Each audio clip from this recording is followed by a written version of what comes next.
Hi, and welcome to episode 43 of the Chronicles of Nidum, run by us here at Dice of the Beholder and streamed by the wonderfully accommodating, amazing, generous man that is the leader of Heavyweight Gaming. So episode 43.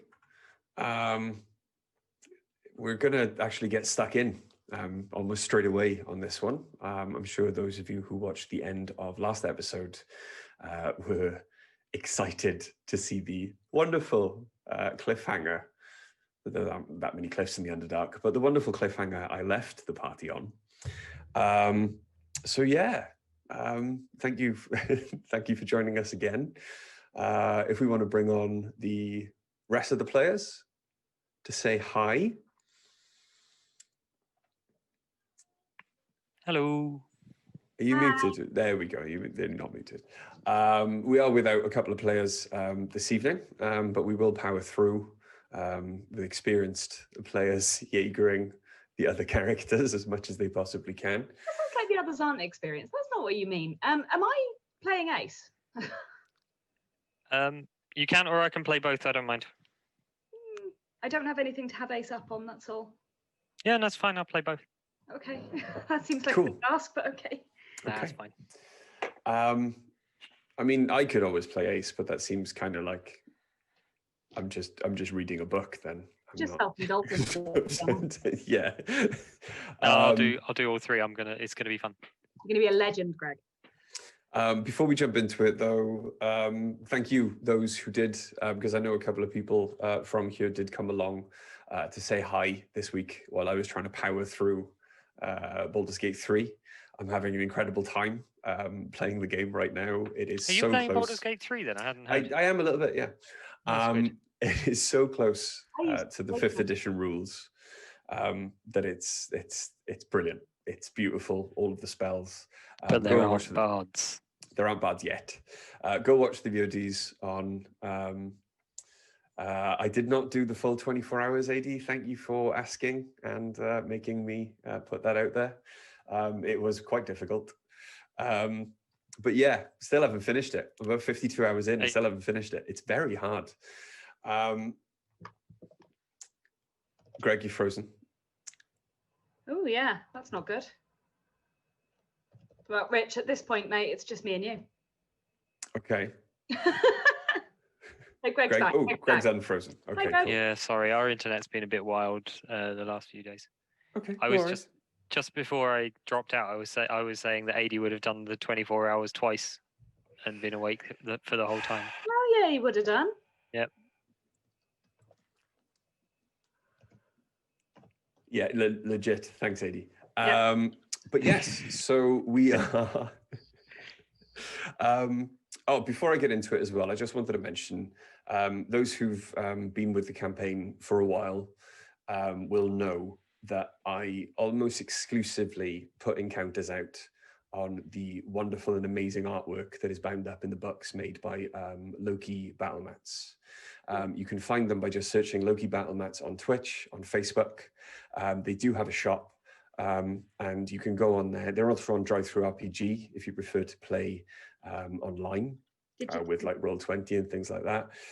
The reason I'm pointing it out now is that I've sent all of the PDF maps I have to AD. If you checked out Pathfinder last night, you may have seen the Arcane Circle map, which is fantastic.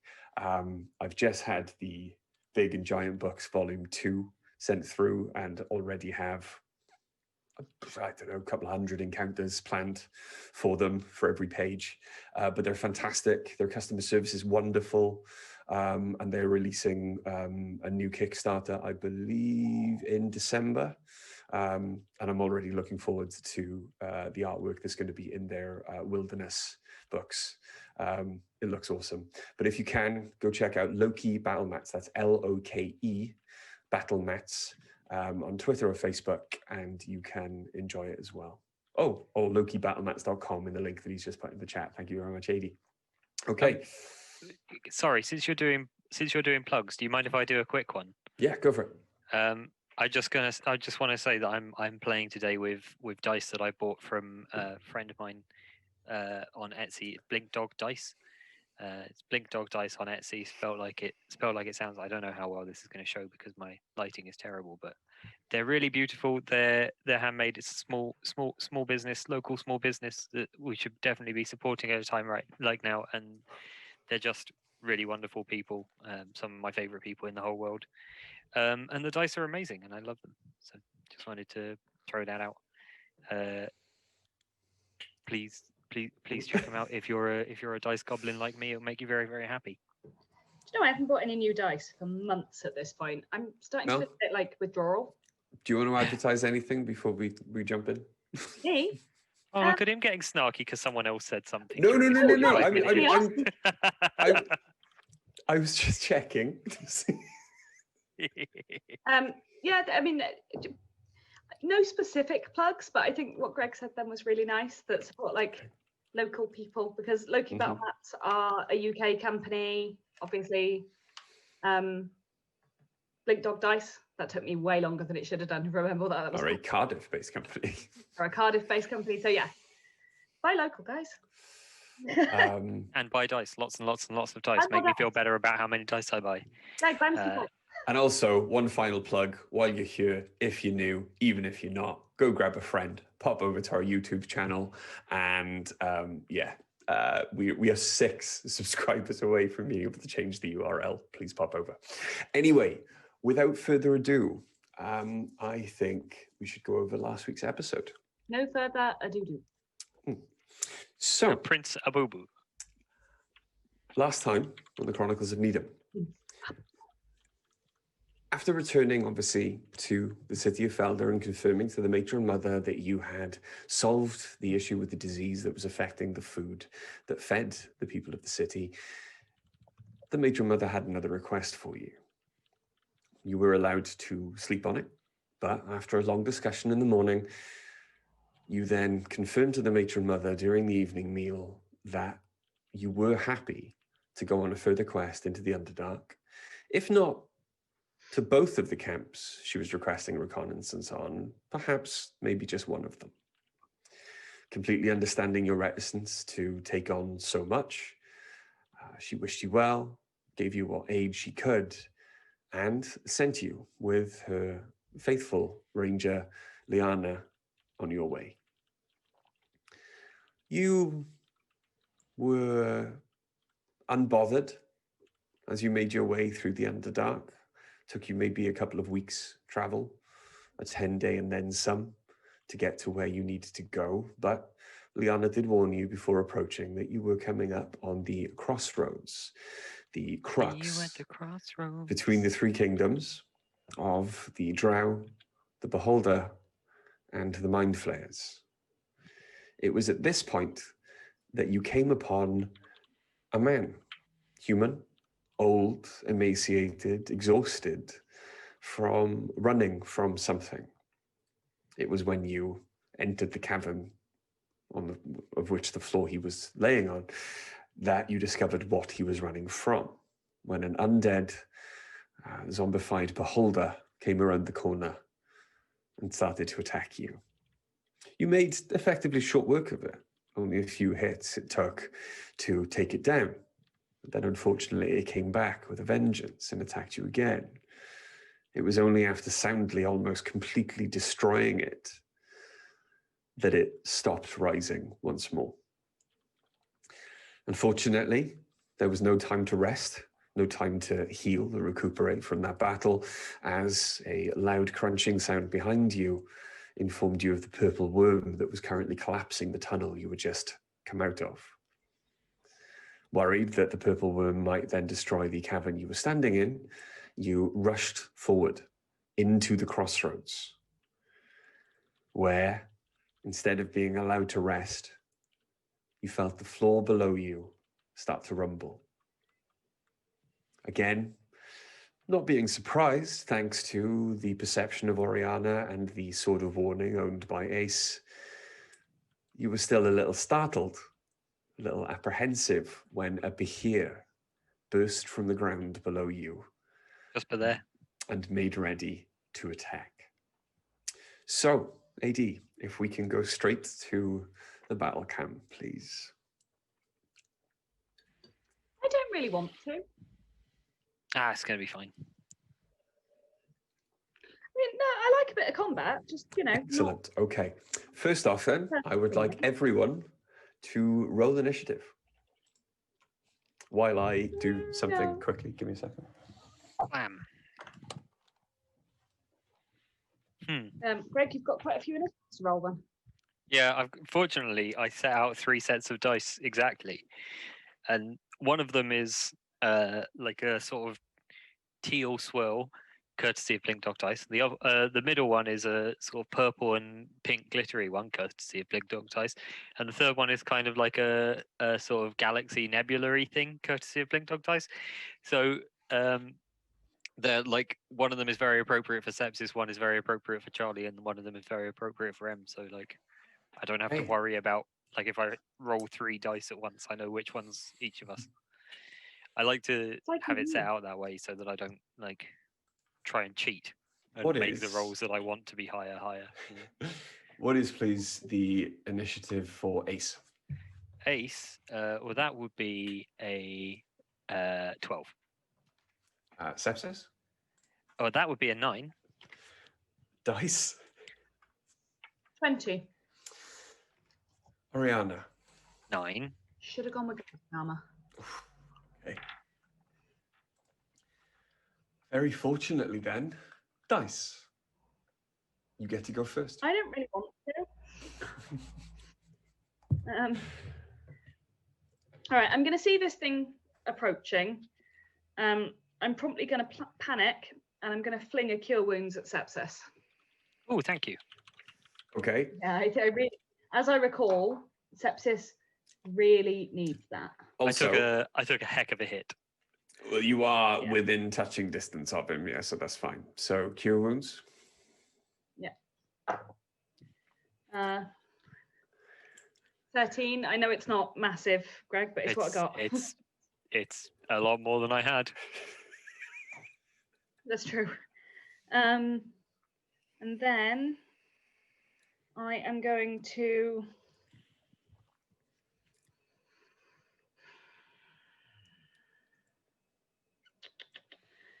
as a bonus action. Who's got the crappiest armor class out of all of us? How bad is Sepsis' armor class? Because they're still super damaged. Sepsis and Oriana are pretty much even, and also are on the same amount of hit points. So pick your favorite character that you want to live throughout this session. In fact, pick Oriana because I have a backup character and Charlie doesn't. Yeah, but Ori can get off the ground. Sepsis has ways. Fine. I'm going to cast Shield of Faith on Ori and increase her armor class by 2. Lovely. Oh, okay.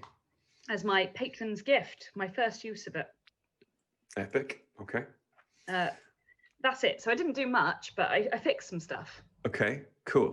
I am going to move to stand in front of Ori and Sepsis, but ideally not in front of Ace.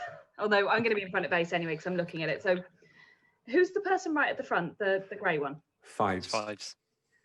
Fives can take it. I can fix fives. Actually, I think that's Forgebane. That is and by Forgebane, I think that's my original Goliath character, Bigeron from 4th edition. So you want to stand in front of Oriana and Sepsis, just behind Fives, yeah? Yeah. Okay. I don't want to take a battering, but I do want to protect people.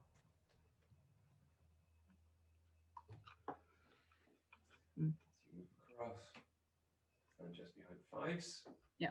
Protecting Oriana and Sepsis.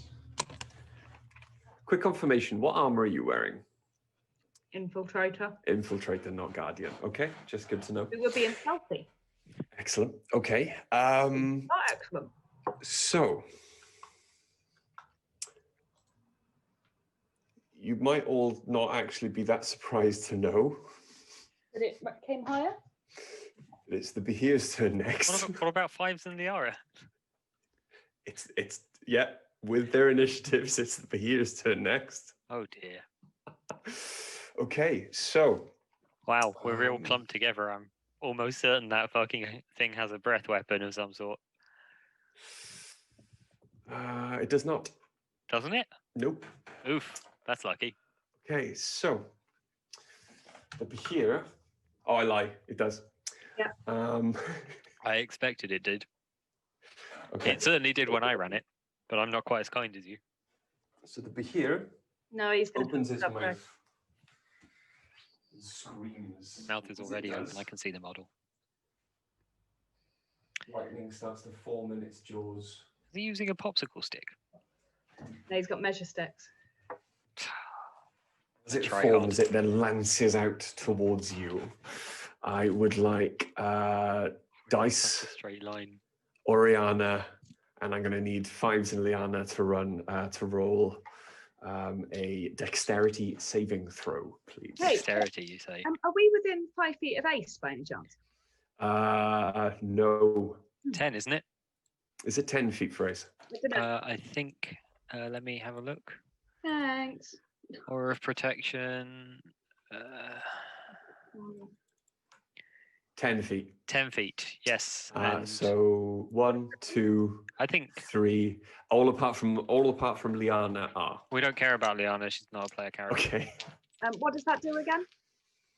I believe it gives you Plus three 3 to all saving throws. to your saves. Oh, that's important at this point. Very. A dex saving throw, Rich. Mm-hmm. I'm going to use a flash of genius. Okay. It's a 15 for Oriana. Okay. Even with flash of genius, it's 15. I rolled a 6. Okay.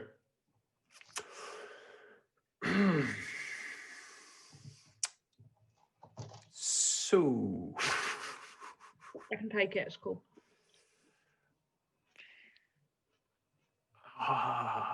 right. You realise that if you kill my wife's character, you're ending my marriage. That's fine. Be fine. 1, 2, 3, 4, 5, 6, 7, 8, 9, 10, 11, 12. Okay, so I'm sure it's D4s. It'll be fine. Oh, I'm wrong? No, I'm right. I'm right. It's the same either way. I'm right. okay, Yeah, 15. I am gonna need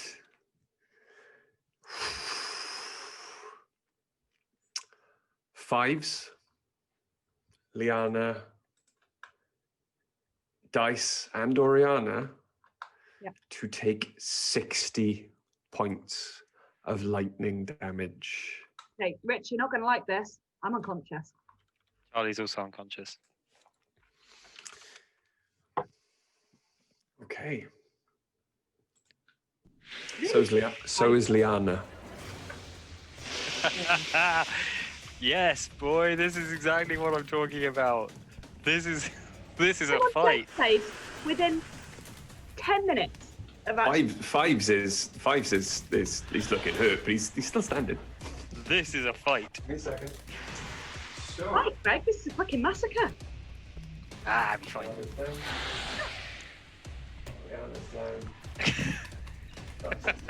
Wow. Someone just grabbed me by an ankle and fucking ran.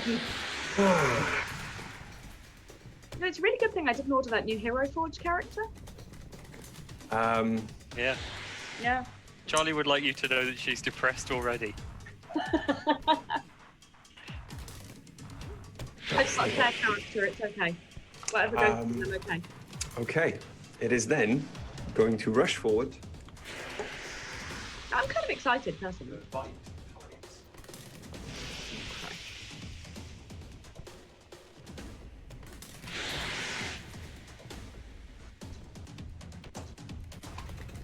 Second, as it bites, you realise just how huge its jaws are as they kind of detach to almost entirely Can it encompass do this and Fives. use its breath weapon in the same turn? Multi-attacks. Yeah, but the breath weapon is a breath weapon is an action, and a multi-attack is also an action. Yeah, okay. It's just going to move then. Jerk. I'll be nice to you. Trying to kill us at this point. It seems like Yeah. it might be. Okay. And it is now Ace's go. I really like this guy. Ace is going to.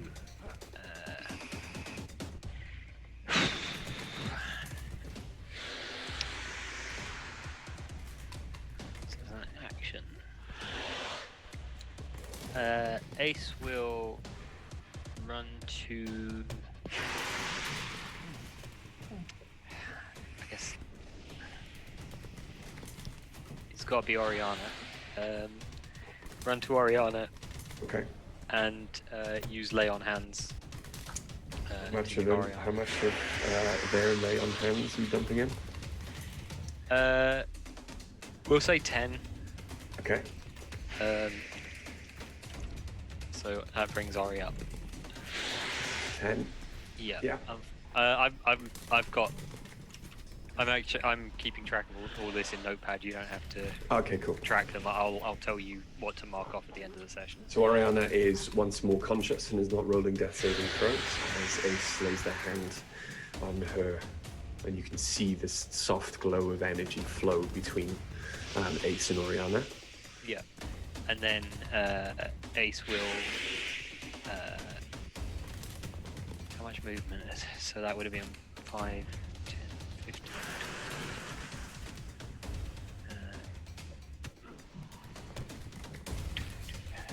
I think Ace will then run to the side of the Behir just by this big rock, Cool. closest to camera. Yeah, they can do that.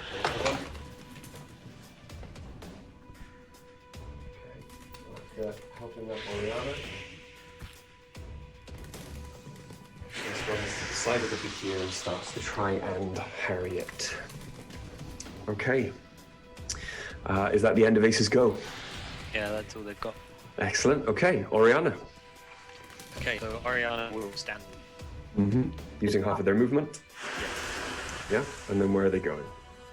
Well, first of all, she's going to use a bonus action and one of her uses of bardic inspiration. Mm-hmm. Assume her mantle of inspiration. Okay. Can you confirm what that does, please? I certainly can, sir. It gives 5 temporary hit points to up to 5 creatures she can see.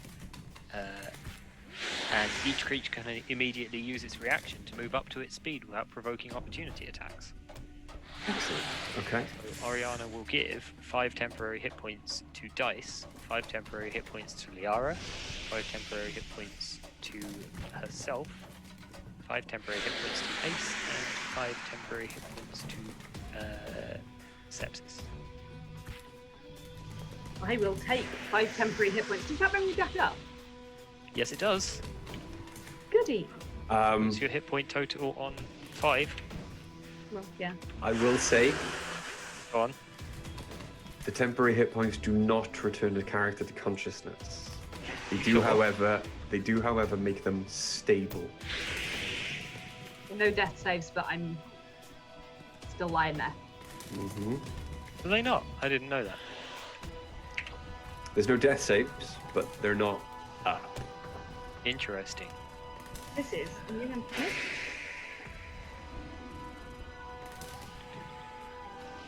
Yeah, current hit point stays at 0, but I have 10 hit points on there.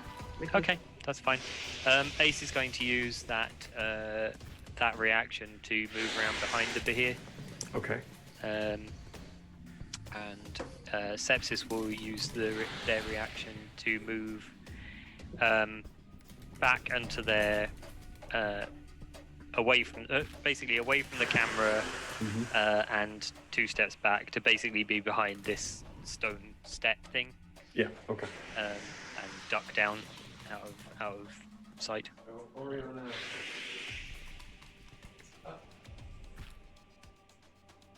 Hey, at least you're not going to die, Millie. I'm actually very grateful. That's cool. Yeah, I don't know how I'm going to get you actually standing. And Sepsis goes to behind goes- the rock pillar, yeah? Yeah, behind the rock, and will crouch down out of sight.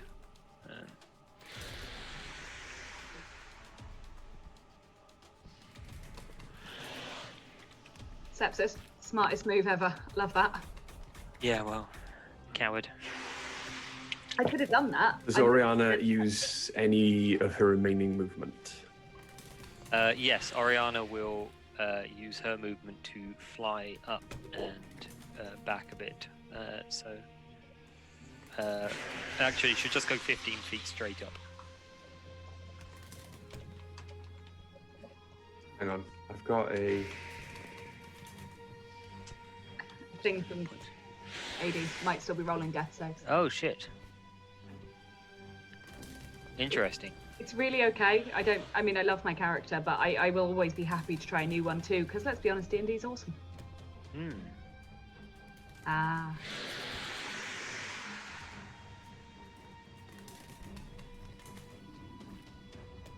We do like to go into. Oh, it doesn't restore you to consciousness or stabilize you. Okay, cool. Interesting. That's okay. So you're not stable, so you are still rolling death saves. Yep, I'm still dying. That's fine. No, it's going to be okay. Don't worry, Millie. Okay. I got you. Okay. Sorry. Does Oriana use her movement? Yes, she'll go 15 feet straight up. 15 feet straight up. Yeah. Yeah. Hide behind a stalactite. She's stalagmite. Ha! Sorry.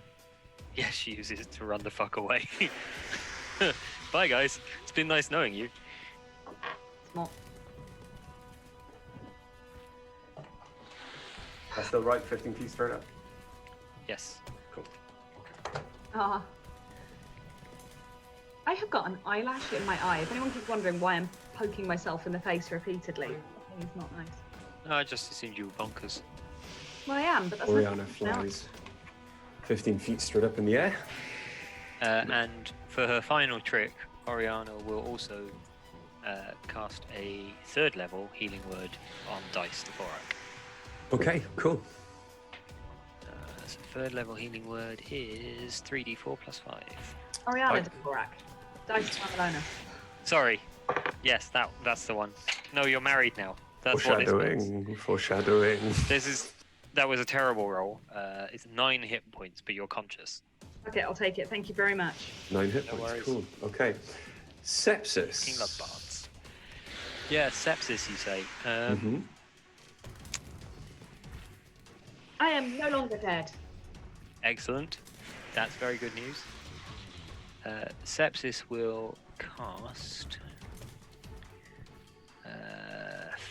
30-foot range. Sepsis will cast. Do I just go straight damage? Yeah, fuck it. Sepsis is going to use a 1st level spell to cast Hex on the Behir. That will be 6 added 2. And then we'll use one of their, I believe they have sorcery points currently, I'm not 100% sure. Sorry, I've got to open my own personal notes as well. I've got so many notepad files open right now, I really need to get a better text editor to use for this. VS Code is what I need. Yes, they have 9 sorcery points at the moment, of which they will use 2 to quicken up an Eldritch Blast. Of course. For your face holes. Roll to attack, please. Yes, I will. Kill him. Kill him dead. That's a 20. Yeah. A 20. Yeah, 20 hits. Roll the damage. That's a 16. 16. Unfortunately, the second bolt glances off its really tough hide. The first one, though, sinks home. Okay.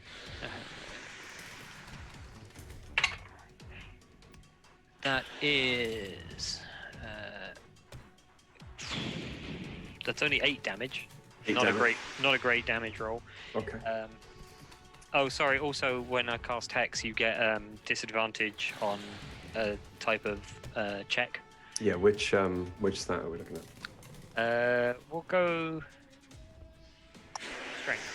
Strength. Okay. Yeah. So disadvantage on. Ooh, nice. Okay, disadvantage on strength checks. Cool. Is that the end of Sepsis's go? Is that the end of Sepsis' go? It is.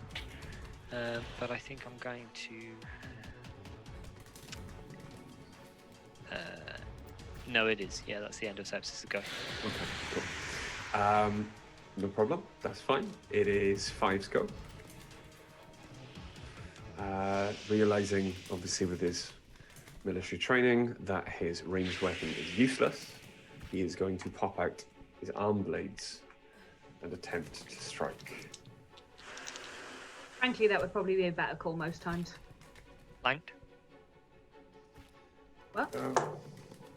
So with advantage, Jesus Christ. So with advantage, I rolled 2 9s, which is a 15 for his first hit, which misses. And the second hit, that's gonna hit. That's gonna be a 23. That hits. Told you the clothes were shit. So that is going to be for a grand total of 6 damage. Wow. What do we fucking bring these guys for? Hey, you did 8. Heal. Can we get some? Can we get some droids instead?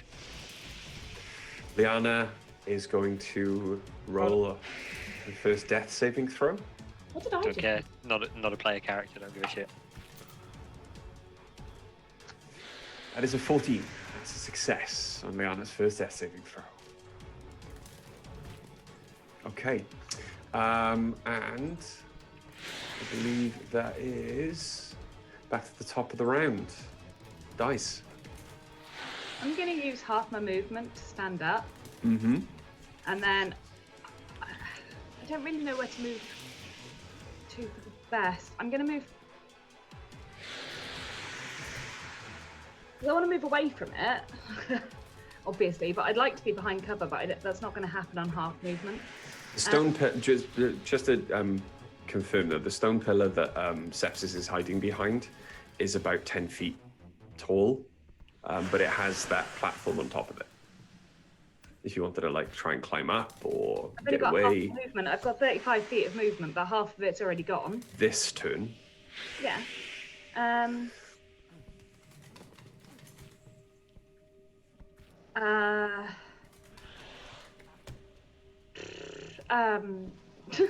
going to move 15 feet towards the rock on the ground.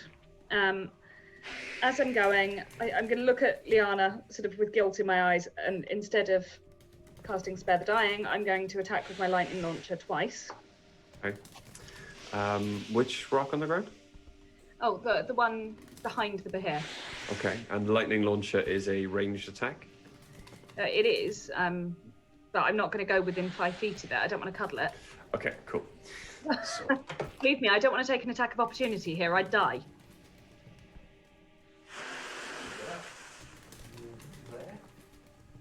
It's sort of cover. I'll take it.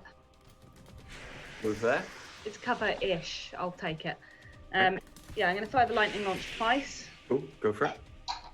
First attack is going to be a 18 to hit. 18 definitely hits. Good. And that's going to be 7. I'm going to add my additional d6 of damage, so 13 damage on the first hit. 13 damage on the first hit as one bolt of lightning flies from your hand as you throw it forward, striking the beast in its flank. Second is 17 to hit. 17 just hits. That is its armor class.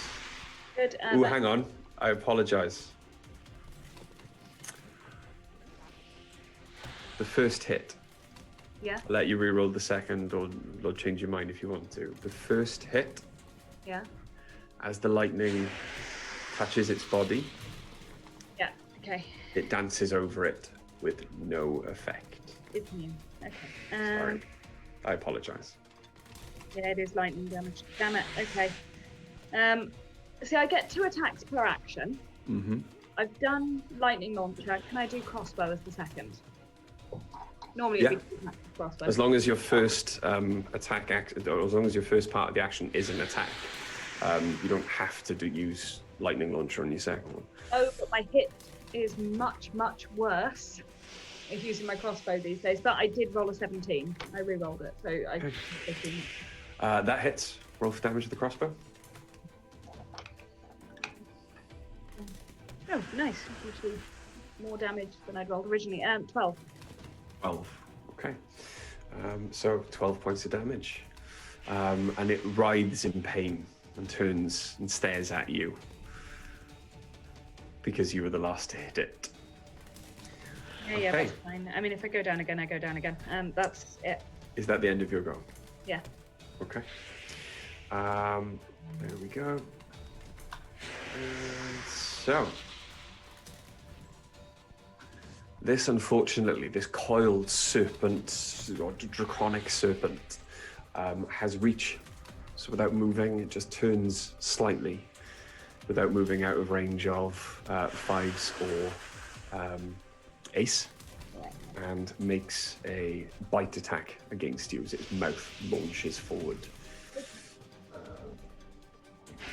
Come at me, bro.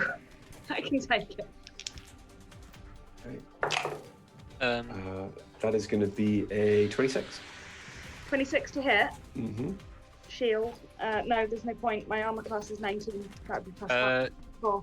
actually, have disadvantage on that hit roll. Yeah. Yeah, Ace's protection. Okay. So that's another.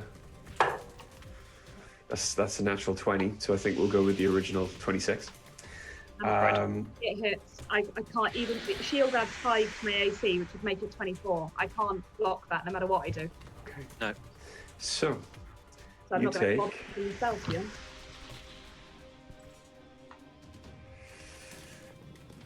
Okay. So first off, then you take 15 slashing damage. I'm unconscious. Actually, no. Yes, you just take 15. Oh, piercing damage from the teeth. I apologize. I'm There we unconscious. go. You're unconscious. Yep. Okay. I tried, guys. I tried. Seeing you fall, it then draws its attention to the person behind it and attempts to wrap its tail around Ace. So that is going to be for constrict. That is a, there we go. That's going to be a 19 to hit. Miss. It misses Ace. 20. Nice. Okay. Ace bats the tail away and does not allow the constrict to take hold. The creature is angry. Okay. Okay, it is Ace's turn. Yeah. Ace is going to roll to attack, presumably with advantage for the flank. Absolutely. That is going to hit, I believe. Sorry, I don't know the modifier. Okay, 22. 22 hits. I thought it might. Give it a first level Divine Smite. Oh, okay. So that is 2d8 extra.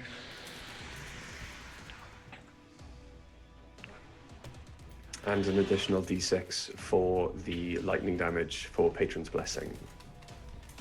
Yeah, although I suspect that's not going to matter to a Behir. Good point. If we're rolling it, we already know it's irrelevant. Yeah. 2, 7, 13 plus 3. It also does 3 lightning damage, but I'm guessing it doesn't take any. Mm-hmm. So that's 13 damage with attack numero uno. 18 points of damage. Cool. Second attack. I missed the dice tray. That's just a 16 to hit, unfortunately. 16, unfortunately, just misses. On the backswing, the sword glances off its tail as it whips it around, trying to get away from the pain that you're causing it. That's fine. And we will try to. We will attempt to shove it with a shield master shove. Okay. Try and knock the beast prone. Okay. Is he not prone? Looking at the amount of legs it's got. It's not immune to prone, I don't believe. Not. It's got a back. It can be on it. I'm spending a lot of time on mine, so. If you're using strength, bro, don't forget you've got disadvantage. Mm-hmm. There we go. So Shields Master, shove. Okay. So strength check. Did you roll? 17. Ooh, natural 1. There you go. Prone Behir. So, Ace's shield comes up just under its hind legs, and with a massive thrust of strength from Ace, flips the Behir, who topples and ends up prone on the floor. Effectively, don't let it stand. Just Yeah.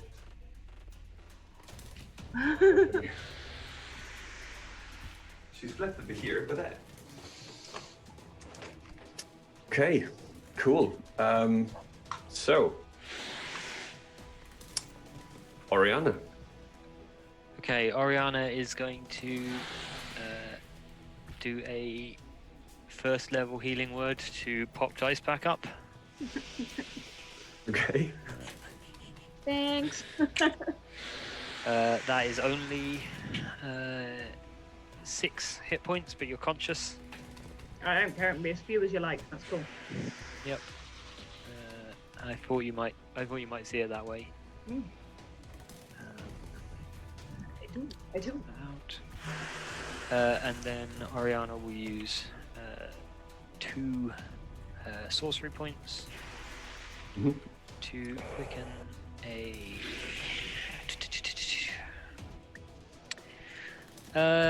Fuck it. Ray of Frost. Oh, before you do that, though, can I have a wild magic roll, please, Yeah, Hey, well done, Rich. for the healing word? that's a 19. Cool. You're safe. And yeah, Ray of Frost. Ray of Frost. So, Rejuvenate, blah blah blah. It's just the one spell attack. Oh, does she have disadvantage because it's prone? It's also a large creature, though. I always think that's a bit weird.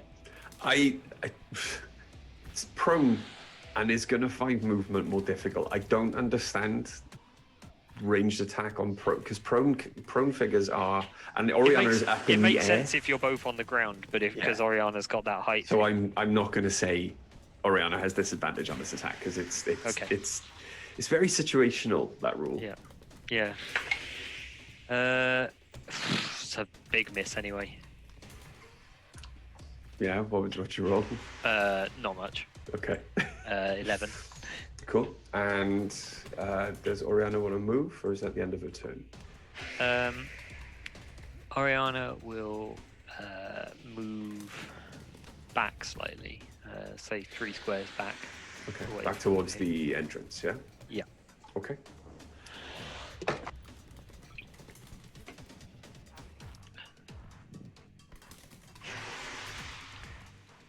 Go. Okay. And is that the end of her turn? It is. Cool. Sepsis. It's gravy time. Sepsis will.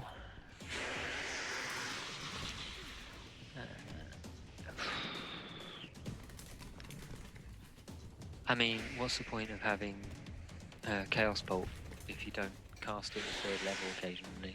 That is true. Sepsis will cast Chaos Bolt. Or it turns out to be lightning damage, and you'll end up really depressed. Which is a ranged attack Yes. on the same. Yeah, okay, disadvantage. Again, I think most sense. Well, it's a huge creature. Yeah. It's big enough that you're going to be able to see it. I won't I'm not going to argue with you. give disadvantage on that. Thank you. Yeah. Oh, good. Well, that's a 22 then. Cool. Okay. Yeah, you hit. Roll for damage. Or roll to Will. find out what type of damage it is. I mean, well, you do that as part of rolling for damage. Mhm. So it's 2d8. And because I'm casting it at 3rd level, it is. It's normally 2d8 plus 1d6. I get extra d6, so it's 2d8 plus 3d6. Mhm.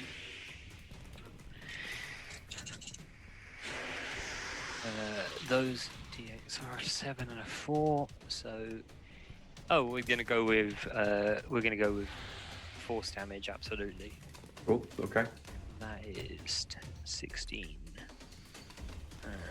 20, 27. Nice. Plus the d6 for hex. Mm-hmm.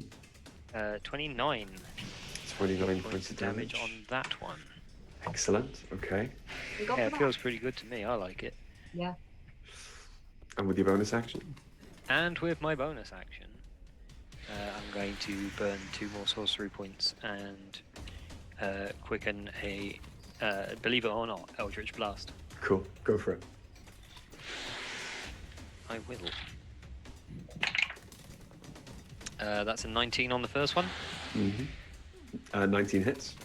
That's a 19 on the second one. 19 hits. Roll for Okay. damage.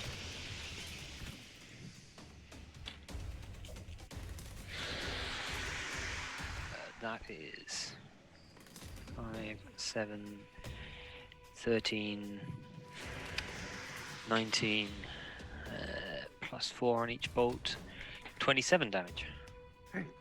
So 27 damage in total. And Worm, is it alright for Worm to act on my turn, or do you want me Yeah, to roll? if you want Worm to act on your turn, that's fine.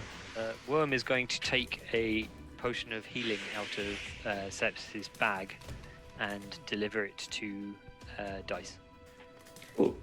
Okay. What's Worm's flying speed? It's a good question. I think it's 60, isn't it? 40. 40. So might not actually make it this turn, but 12. Yeah, it does. Yeah? Yeah. sick. Okay. So you can't do anything with it yet, but there is now a imp hovering above your prone body with a potion in its hand. Is that the end of Cephas's go? Yes. Okay. Fives again is going to attempt to strike it with its arm blades. And that is a hit on both. Excellent. Okay. Did you roll with advantage? Because if not, you got the Oh yeah. strong possibility of crits. That's a hit and a miss then. Okay. And so that's going to be. Hang on. How did you go from hits on both to a hit and a miss by adding advantage? All right. There's still 2 hits. It's fine. Fine. I just counted the first 2 as a hit. Okay. So that's going to be from both hits 12 points of damage. It is now looking hurt. Right. Good. And that's the end of Fime's go. Liana is going to roll a second death save. That is a natural 1. Oof. It's 2 fails, isn't it? It is. So that's 2 fails for Liana. She's on 2 fails and 1 success. And it is Dice's go. Right. I'm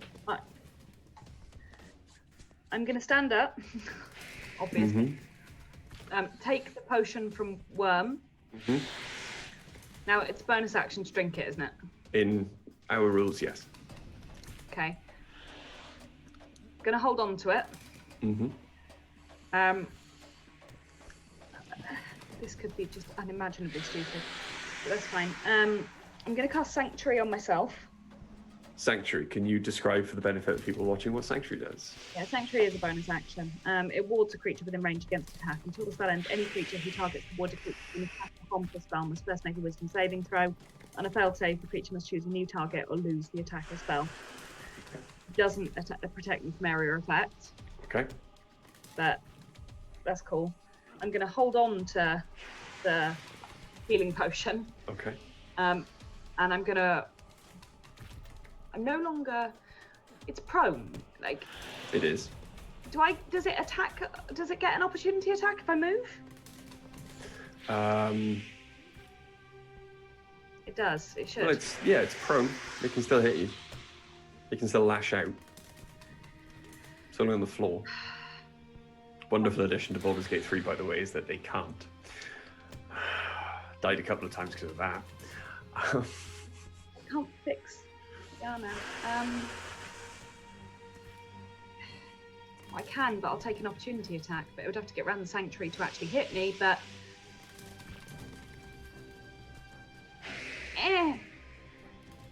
we could lose our guide and end up wandering around the Underdark. That's not cool either. I'm going to try and walk over to Liana. Okay. So, as you move out of its range, then it does lash out at you with its jaws. So, wisdom saving throw. Yeah. Okay. Wisdom saving throw. That is going to be a 14. What's your spell save DC? I actually have no idea at this point, so give me a second. Oh, 15. It fails, so it must redirect its attack. Right, it either has to redirect it or lose it, but because it's an opportunity attack, it can try, I guess. Depends what you do with that, really. Okay, it can redirect its attack. And that is going to be a 25 to hit Ace. I mean, sure. I wasn't trying to get anyone else beaten up. So that hits. With the bite, then. There we go.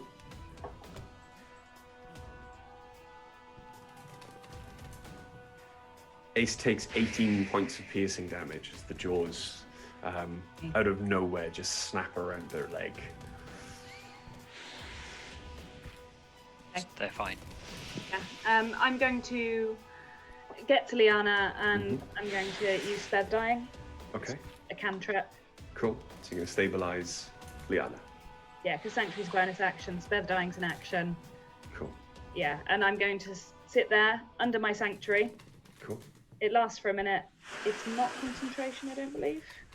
Okay. No, it's not. So I'm just going to hang out next to Liana until next time. But at least Liana's not dying anymore, I guess. So. Although I got Ace really hurt, so I don't think that's necessarily a winning round. That's fine. So, is that the end of your go? Meh. Cool. Okay. Having tasted Ace's blood, then, the Behir is going to rise back up off the floor and attempt once more both of its attacks on Ace. Bring it. That's going to be... I'll make it get up in a minute. Okay. Great. So the bite is going to be a 22. Hit. No? Okay. So Ace takes another...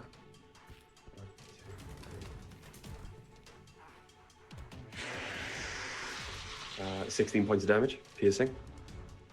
16. Mm-hmm. Yep. And the constrict is a 26. Yeah, that hits as well. Okay. There we go. Ace is now grappled and takes... There we go.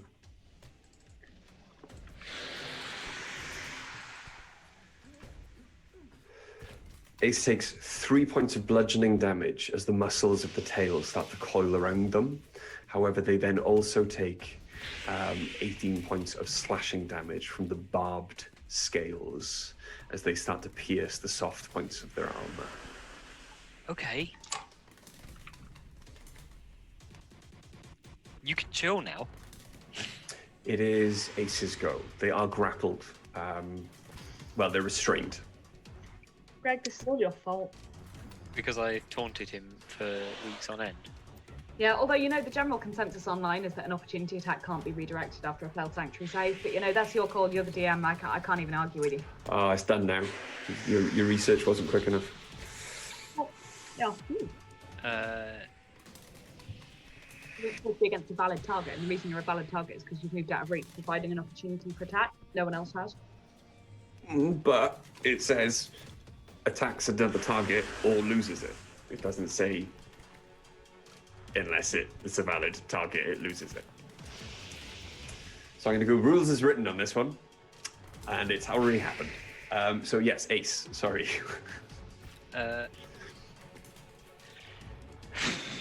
So I presume Ace would Hang on. attempt. I need to. So now. Here it is. Okay. You assume Ace what? Sorry? I assume Ace could attempt to escape the grapple Mhm. using an athletics type situation. Absolutely. And that would be against the Behir, who still has disadvantage on strength checks. Mm-hmm. Let's try that then. Okay. It's actually just against a DC. Is it? Mm-hmm. It's still flanked. The attacks would still. No, I think they've got to try and escape. Okay. Natural 20. Natural 20. Yeah, Ace breaks free from the coiled with their Thor-given strength, manages to push the coils of the tail away and does break free from the grapple. Okay. Yeah. That's an action though, isn't it? It is. Yeah, they don't really have any bonus actions.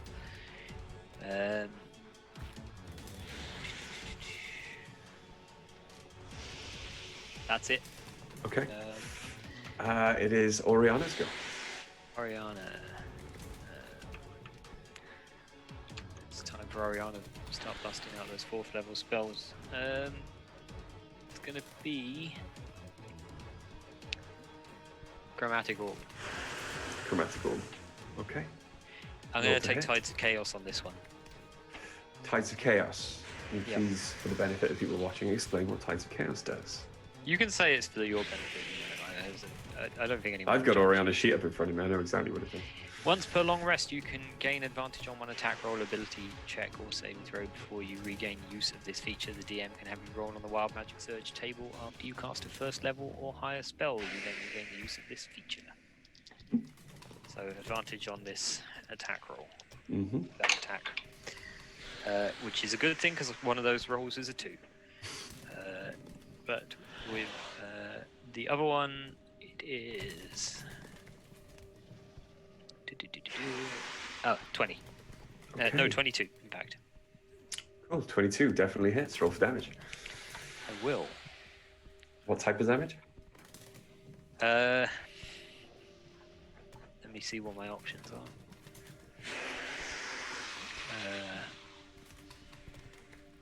I mean, gonna have to go for fire up in this bitch. Okay, cool. 68. Got 3 in front of me. 8, 12, 15. Yep.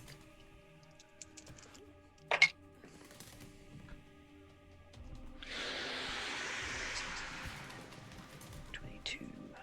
28 damage. 28 points of damage. It is now looking messed up as fire flies from Oriana's hands and almost completely engulfs the Behir's body. It starts to writhe and scream. The stalactites above start to shake and quiver with the sound. I would like Oriana, or I would like you to roll me a percentile dice, please. Sorry, I was about to use the wrong color of. And Ori is also wreathed in flame. Yes. Yes, wreathed in flame. I was about to use Ace's Blink Dog dice instead of Ariana's Blink Dog dice. Gotta get back those dice. That is a 50. 5-0. 5-0. Okay. Last heal. Oriana, as you feel the spell, as Oriana feels the spell leave them, they are bolstered by the damage that they've seen the Behir take, and they go to cry out in joy and find that nothing but silence comes from their mouth, followed by pink bubbles. Oriana cannot speak for the next minute. Oh, that stops sorry casting effectively. Shit. Okay, Bubbles. is that the end of She's got Oriana's Ties of go? Chaos again. No, it isn't. Oriana will. I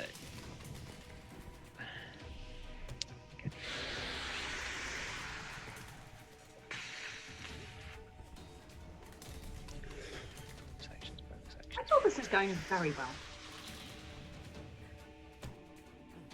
Oriana was going to use Bardic Inspiration, but can't really if she can't speak. Interpretive dance?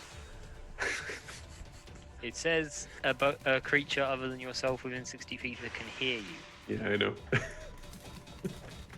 I mean, I'd love to do an interpretive dance, but Can we hear the bubbles pop, from over there?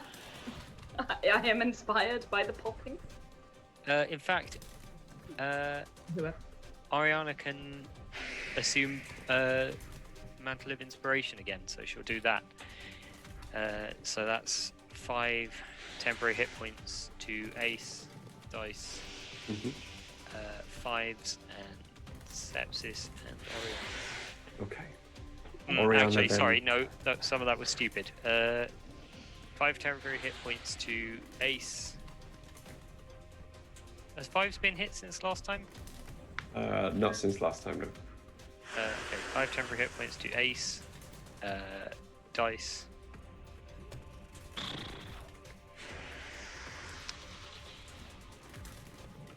And Sepsis still has the temporary hit points, so does Oriana. Okay. 5s, Dice, and Oriana, because it still allows them to use their move as a reaction if they want to. But only the ones who've actually been hit will get any extra temporary hit points, obviously. Okay. Is that now the end of Oriana's go? Yes. Okay. So Dice, you do feel heartened and slightly healed as you see out of the corner of your eye. Oriana does do a small interpretive dance up in the air under the power of her own wings, and the flames around her flare, filling you with inspiration. She looks like an angel, literally falling to hell. But it's kind of an inspirational sight. So, Sepsis. Sepsis, you say.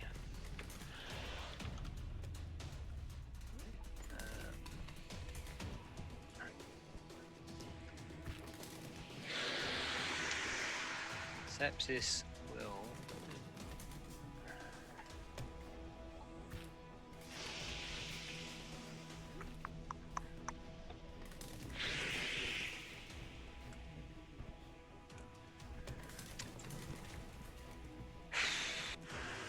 Second level Chaos Bolt.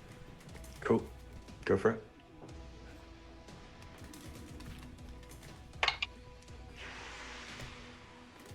That is...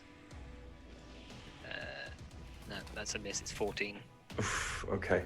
So the Chaos Bolt does unfortunately sail straight over the head of the Behir. It doesn't even notice you're there. And then for a bonus action, quickened Eldritch Eldritch Blast. Eldritch Blast. That's 27. 27 definitely hits. That's a 10. And the 10 unfortunately misses. So again, just one bolt sinks home in its back. What's the damage? Fucking hell. 7. 7 points of damage. Yeah, I okay. rolled a 1 and a 2. Okay. 5s again. It's going to make an attempt to strike it. That's a natural 20 on the first hit. Nice. It's a miss with the second hit. And there we go. So 5s is going to do...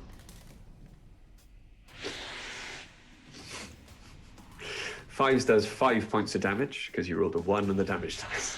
Hey, it's still better than no damage whatsoever. Okay, so it's 5 points of damage. There we are.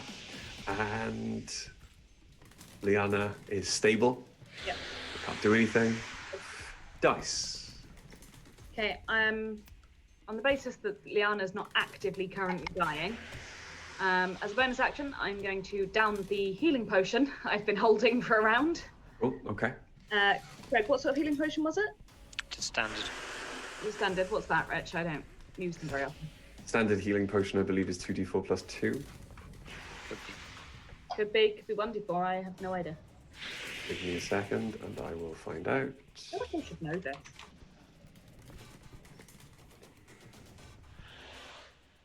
genuinely just can't remember what the standards ones are because you guys never use potions. It's 2d4 plus 2. I was right.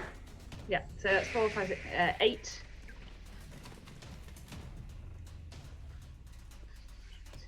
Okay, that's not quite so. Wait, what? No, there we go. That was weird.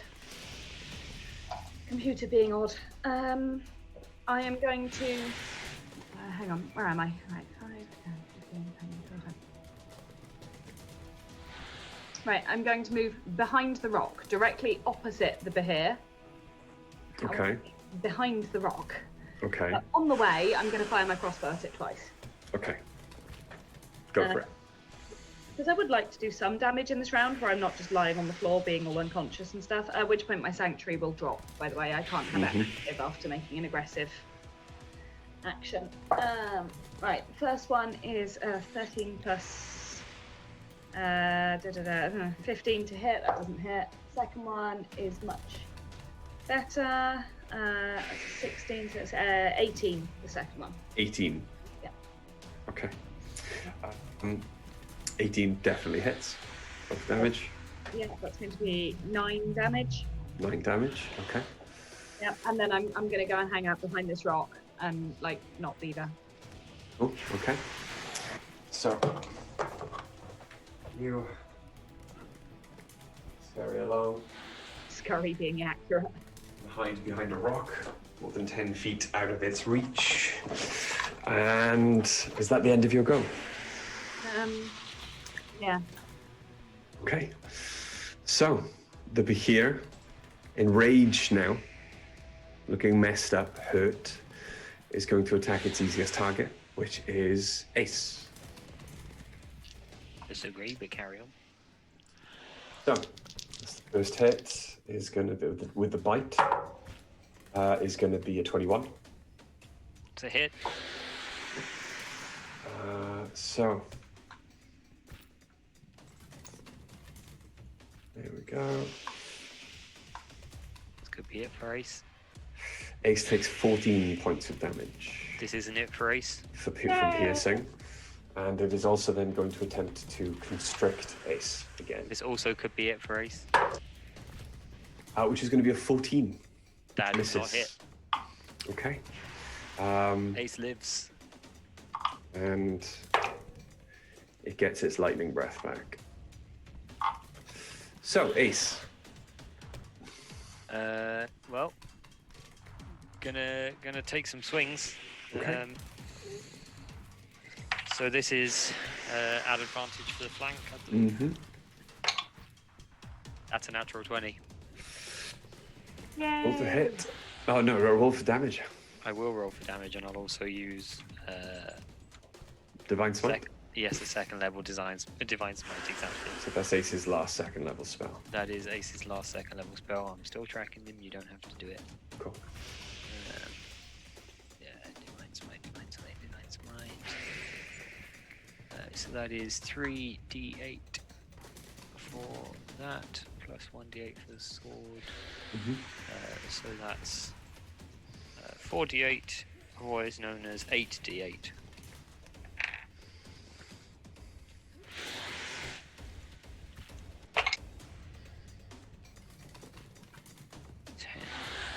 Plus.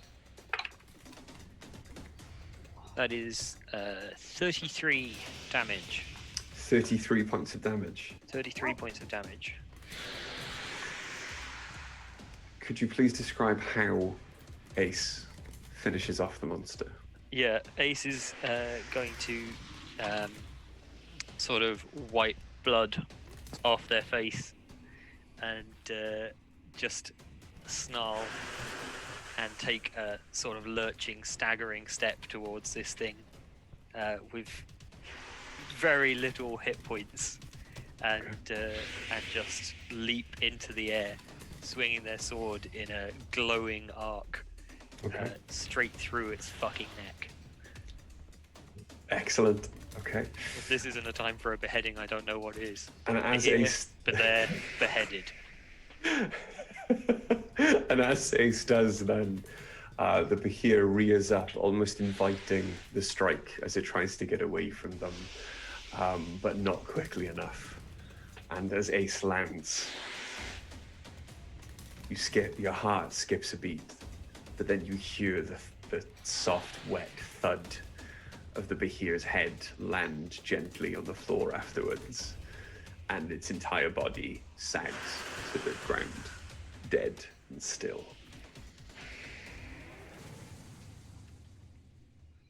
The Behir is dead. That sucked. I'd like everyone to make a perception check, please. I don't really want to. Yeah, Again, I've done perceiving things. Yeah, I'm very injured still.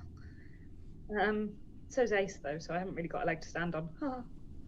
Yeah. I rolled some very bad perception checks. 13. My best one is a 10. Okay. I even rolled for my imp and they didn't beat a 10. Okay. Cool. The answer is still 13.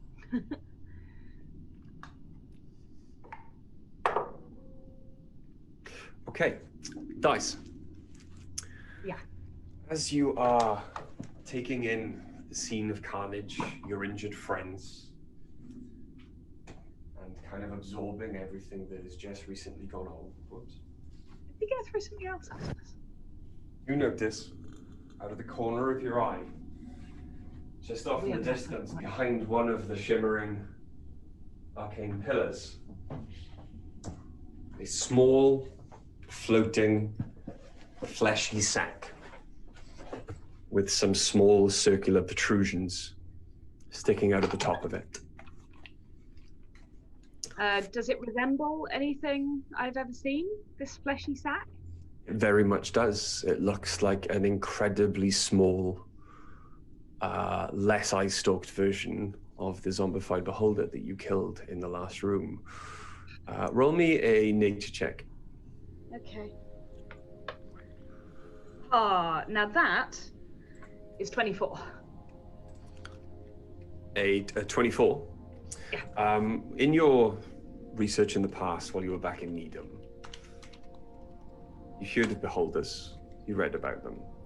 You also discovered that sometimes they had what could be not babies, but smaller versions of themselves that they would conjure into being and employ to guard an entrance to their kingdom, their abode, their sanctuary. This is a gazer. Do I know anything about whether they can relay what they see remotely?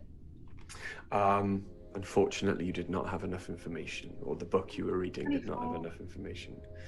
They are, however, aggressive, and as you notice it, it notices you noticing it, and begins to move away into the door to the right, which, when Liana was conscious and explained where you would be going, she told you was the Beholder's lair. Okay, I'm just going to go. Fleshy brain thing could be communicating to the beholders that were here. Fleshy, floating, fleshy brain, fleshy eyeball, floaty, fleshy.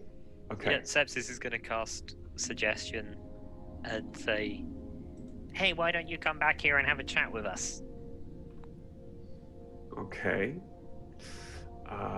Suggestion then. Wisdom roll? Wisdom save? Wisdom save. It is a wisdom save, yeah? Mm-hmm. Okay.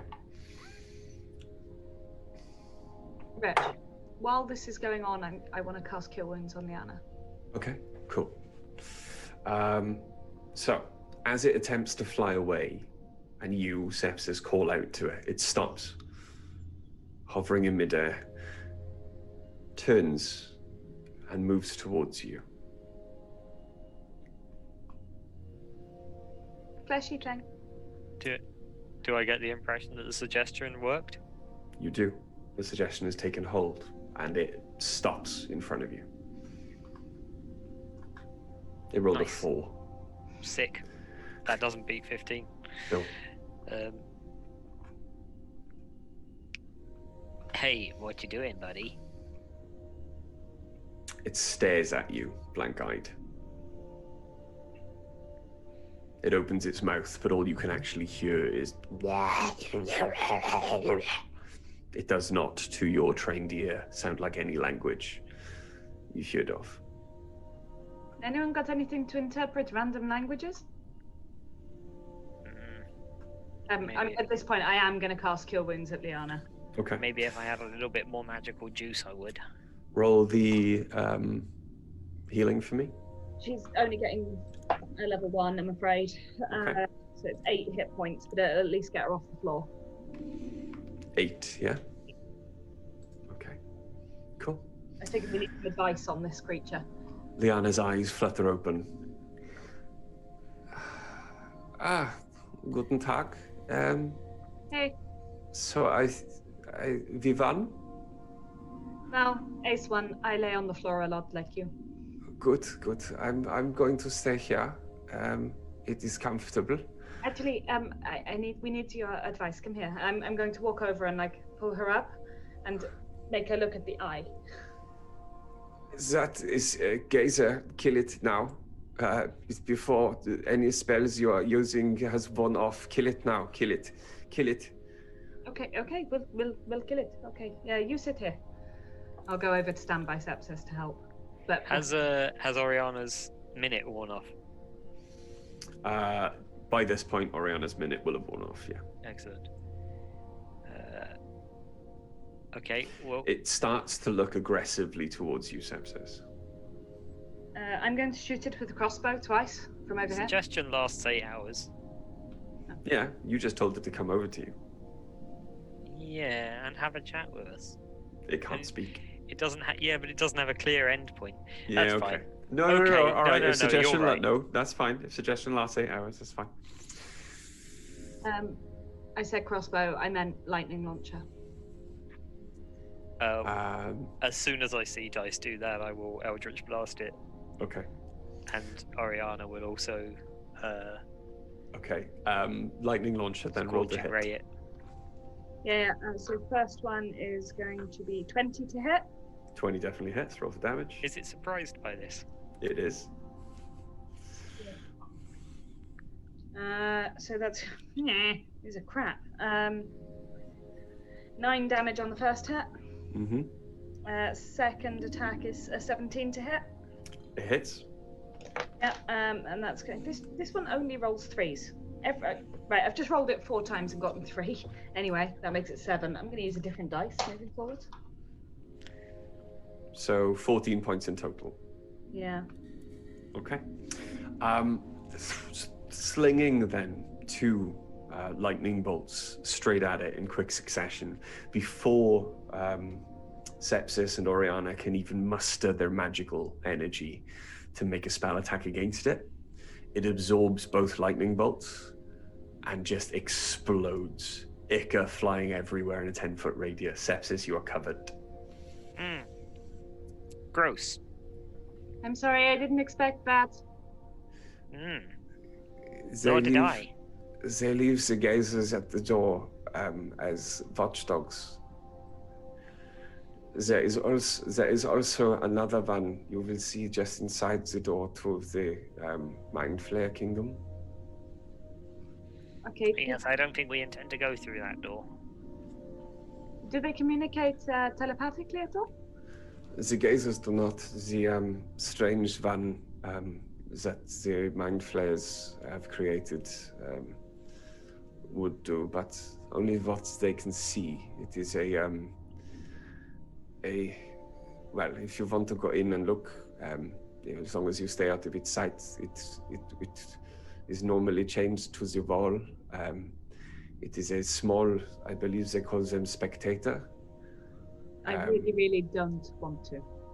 But it has been through the process of the ceremorphosis, and it is now a beholder kin that is infected with the Mind Flayer sickness. Rose, we need to find somewhere to rest. Everyone here is super injured. Yes. Well, now you have slain the Behir, and... The what? The Behir. Oh, is that what the big blue thing was called? Yeah. It was very much a creature of lightning. It ate my lightning. They are dragon slayers. They are millennia old. They were made or bred by the giants when they walked the surface as guard dogs in their war against the dragons. I suppose that makes us dragon slayers. Yeah, from a certain point of view, yeah. It nearly made us Dragon Slayer slain, But it didn't. but it didn't. Well, Is it better to rest here, or would it be better to rest inside the door? I suppose here would be a better place to rest. There is, we are not so confined. We can see from all directions. So perhaps Ace should not let go of her their so fantastic sword. Ace shows no sign of even sheathing their sword, let alone letting go of it. Well, holding it with both hands, very intent. If you would just excuse me, then I'm going to close my eyes and potentially pass out. Perhaps we should take a position against a wall instead of just taking a nap right here in the middle of the floor. That's smart. Where's the old man? I'll bet. You can see him over like through the door, laying on the floor. Is he dead? No, he's still alive. Okay, I'll pull him over to wherever we're resting, prop him up and give him some more food and water while I take a short rest. I assume we're taking a short rest. Well, we'll see when we come back from our break. Sorry, Sepsis says to the old man, Did you not want to help? Sepsis, he can barely move. So when we come back from our break, we will allow the dice to tell us whether the short rest is successful or not. But yes, we're going to go on break now. We'll be back at about 1:15. Thank you very much for joining us. Thank you very much for watching. Thank you very much for keeping the chat so active and lively. It is always fun to see everyone else really worried about their characters. Oh my god, that was so stressful. I didn't want to kill any of you, but you all lined up so beautifully in the beginning. I didn't mind. We had no influence over that. That's just where we got put. No complaints from me though. We just came through a door. It's not like you come through a door. You do tend to be bunched up. Yeah. No, it was only 3 of you in a line, and then dice moved. But yes, sorry, we are going to go on break. So we'll be back in about 10 to 15 minutes. While we're on break, please obviously do stick around, join us, keep the view count up. But also, in a separate tab on your Internet Explorer, please pop over to our YouTube channel. Hell, why not 2 separate tabs? Yes, pop over to our YouTube channel. If you haven't already, click subscribe and help us change our horrific URL. But apart from that, we will see you in 15. See you soon. See you in a bit. Bye. Bye.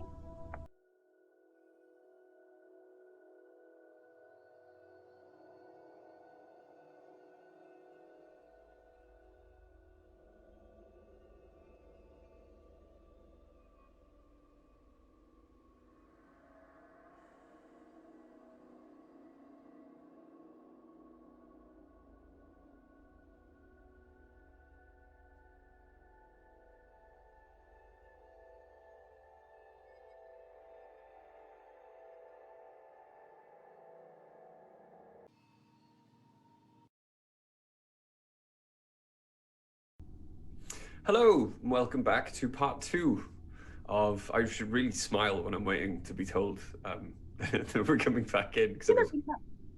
Hello, and welcome to part 2 of episode 43 of the Chronicles of Nidum. So, where we left off, you were just slaying the Behir, and were attempting to take a short rest. Is there anything you would like to discuss during this short rest, or anything you'd like to do? No, I want to get some hit points back, and I want to feed and water the old man and pat him on the head of it. Is that a euphemism? I mean, it doesn't even sound like a euphemism. Just going out back to water the old man. Okay, that sounds like you. So the short rest Look passes. at him trying to move on from me. Listen, I am the person that I am. The short rest passes without incident. Fuck yes. I'm going to roll some damage. You may roll your hit dice. I am absolutely going to do that. What are my hit dice? D8. This is how often I have to roll these. I don't even know what they are. Come here, dice. Oh, also Oriana will do her Song of Rest, so everyone gets an extra D6 heal. I could use that. Yeah. Do that first then. Oh, a whole 2. Wow. It's better than nothing. It is. Where's Song of Rest? Oh, it's not an action, it's a feature. There we go. I got it.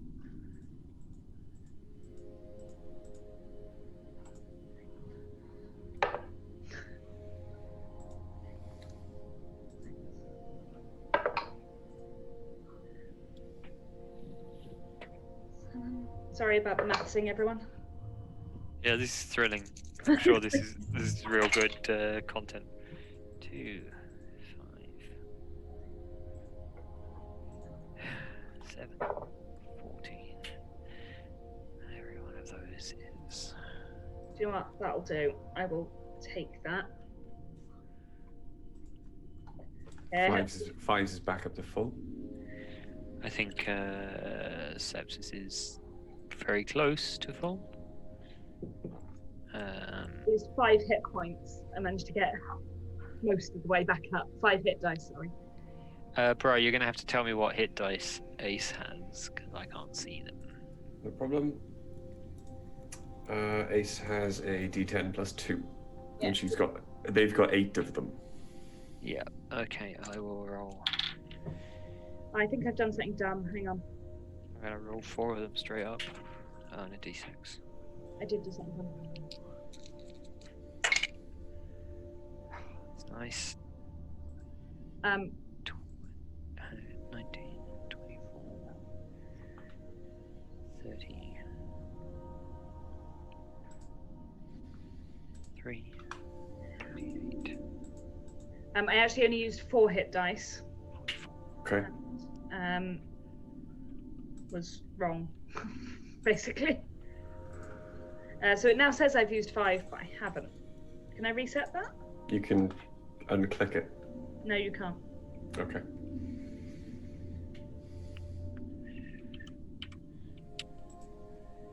Ace is up to 65 out of 70. Okay. And Oriana's, I believe all of hers are D8s, are they? No, Oriana has 46 and 48. 46 and 48s. And is that plus her con of 2? Yes, it is. Right. Roll. 2d6. Rolling. And say 3d8. 8, 9. My maths went a bit squiffy, Wretch, but because I forgot to add the +2 to each die. 18. So I dropped one of the dice off and then added the 2s back on for the 4 I would have rolled and managed to get to exactly 58, so I'm happy. Got my hit points back. Okay.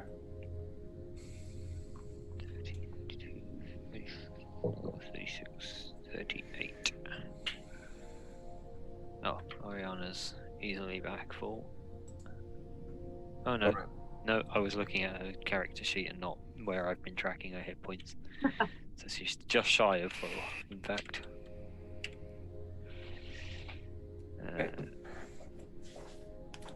That's good though. Could you do the short rest for?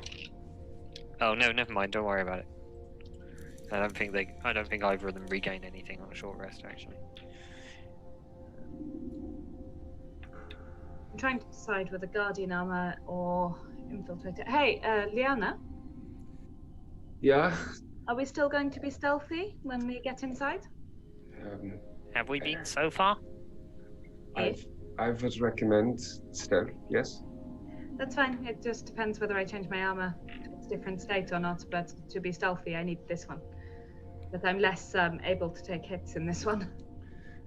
Well, the person we really need to worry about being stealthy is your strong, strapping friend over there.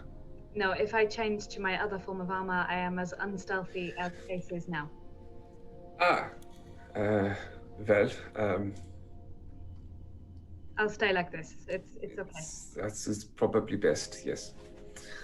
Fine. Could have used it in the last fight, though. Behir is not to be trifled with. That thing was cranky.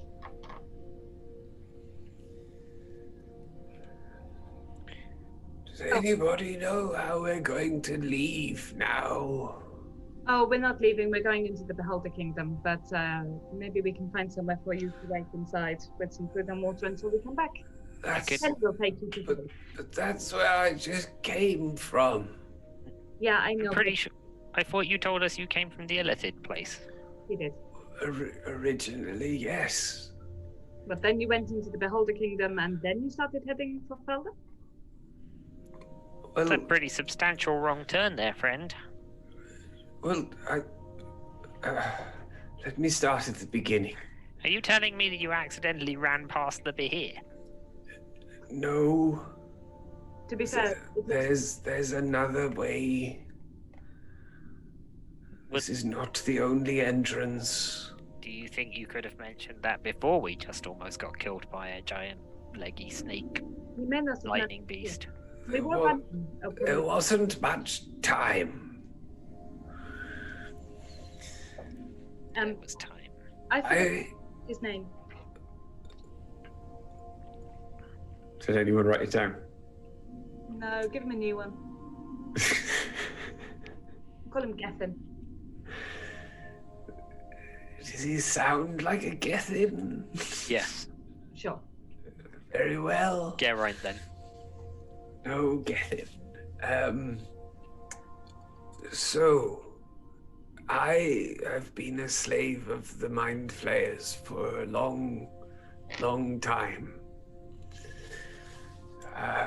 My brain is not what it once was, so in my later years, they decided to send me as an offering to the Great Beholder, along with others. At least that's what the story we would tell was.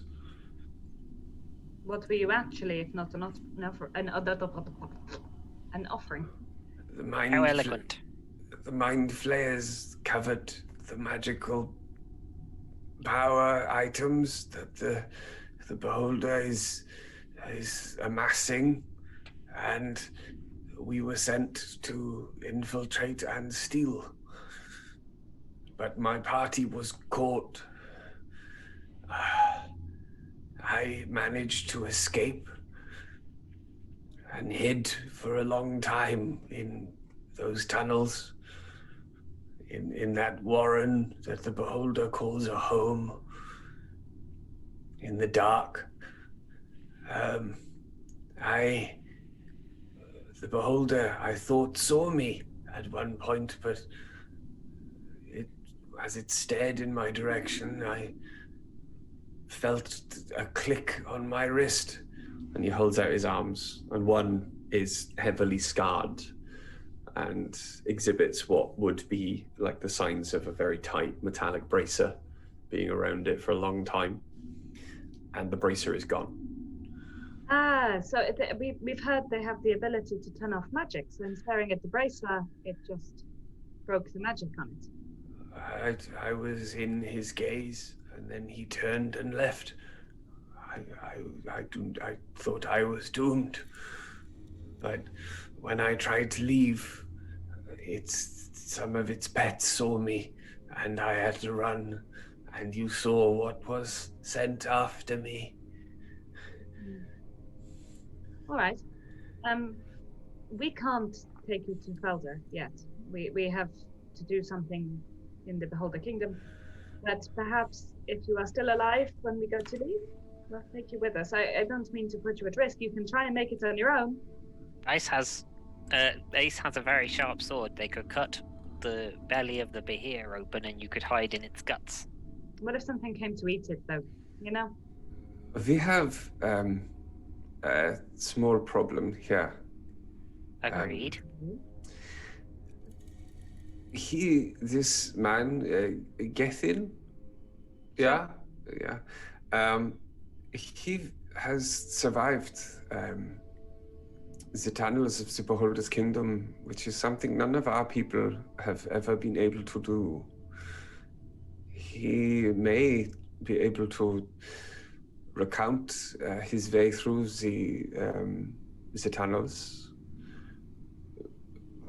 We may be able to draw a map, which would be a great boon to the matron mother. I'm afraid I may have to take him back. Well, surely if he can recount his way through the Beholder tunnels, we need him guiding us. Wait, I have an idea here. But he also has a lot of information on the Mind Flayer camp, and you have already said you are not going that way. No, that's fine, Liana. I don't mind you leaving with him.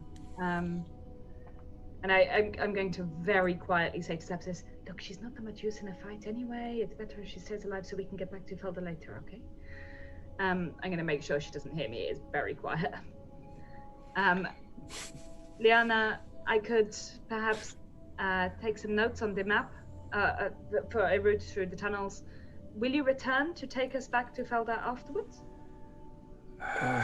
Well, it takes almost 2 weeks. But we have no idea how to get back to Felder. You're going to leave us stranded in here. Oh, nine. I will. If you return to this chamber, I will return here in as quickly as I can. Traveling alone, perhaps 3 weeks.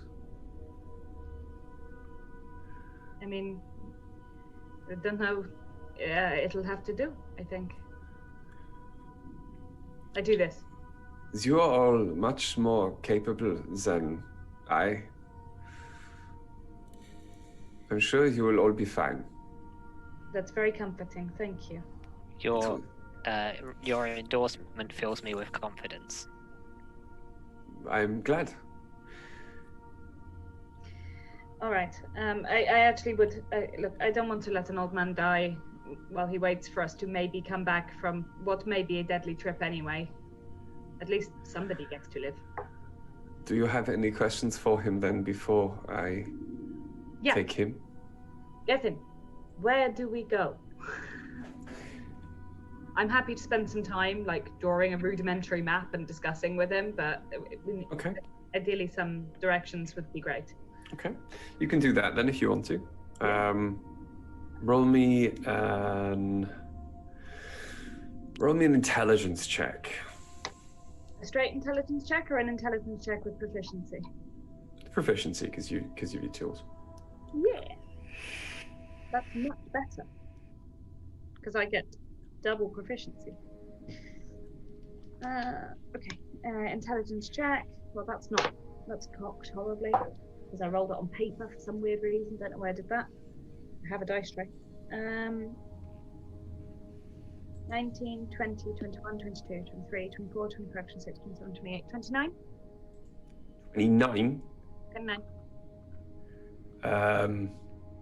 I rolled a 19 and then added a bunch of stuff to it.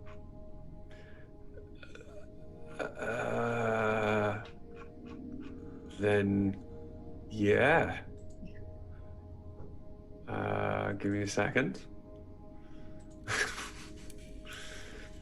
I would like a detailed map of the Beholder Kingdom, please.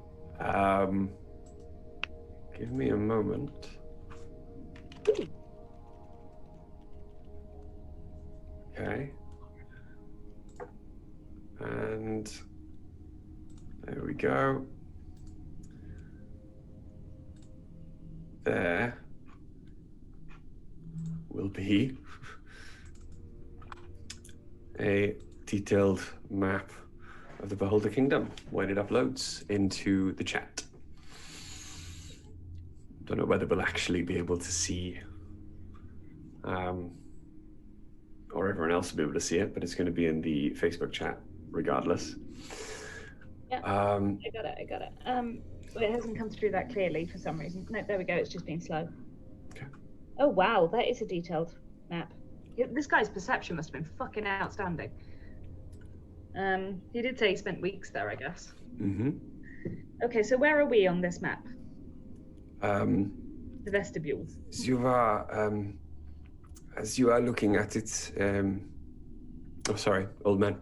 You're at the bottom, outside the door, on the right. Okay.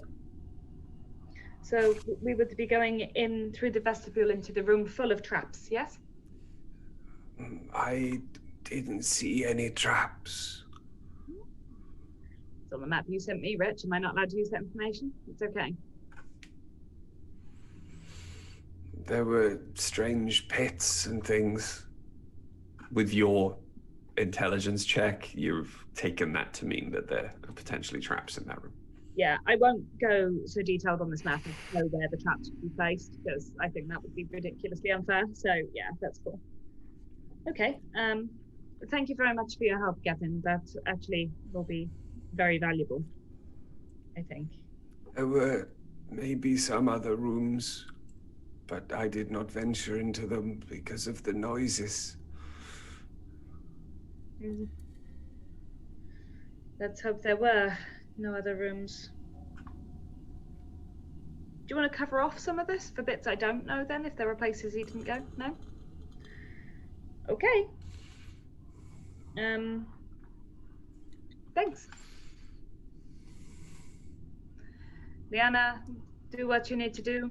Ideally don't die though, because I've become kind of fond of you. Liana stands, smiles softly at you all, looks up to the ceiling, and you can see that there is like a small cave or tunnel entrance about 20 feet up. She takes a rope from her pack, ties it to an arrow, and shoots it up there, and gives it a tug to make sure it's secure in the tunnel wall, and then proceeds to help Gethin up the rope. Okay. I would recommend, she shouts down, that only take this tunnel if you are in dire need of an escape. If you are running back this way. If you get lost in these tunnels, I may never find you. Sorry. If you get lost in these tunnels, I may never find you. Where else would we go to get back? Well, if you're being chased by the minions of the Beholder, there is one place that they are told never to go. The Kingdom of the Illithid. And she just looks at the other doorway. Yeah, okay. Ideally, we won't be chased. Because if it comes down to that, we may end up doing both parts of the mission anyway. Also, if it's not been 3 weeks and we're finished with the Beholder Kingdom, I don't know what we're going to do for another week or so while we wait for you. But hey, we'll figure it out or something. That's cool. Okay. So, auf Wiedersehen. And she ducks into the tunnel. Bye, Gethin. So, just us then. Yes, seems that they've left us here to die. I mean, Sepsis, I don't normally share your pessimistic outlook on life, but, yeah, a bit. Typically, when we leave places, we leave in kind of a hurry. Which, if we have to leave in kind of a hurry, but then also hide here for 3 weeks, Well, I don't feel particularly optimistic about that. we may end up having to investigate the Illithid as well, just to get away from the Beholders. Have you ever heard about the old woman who swallowed a fly? I don't know why she swallowed a fly. Perhaps she'll die. Yes, it strikes me that they explored the Illithid to protect them from the Beholders is the kind of the kind of I know an old woman who swallowed a fly thinking that can only lead to us trying to shack up with an ancient dragon.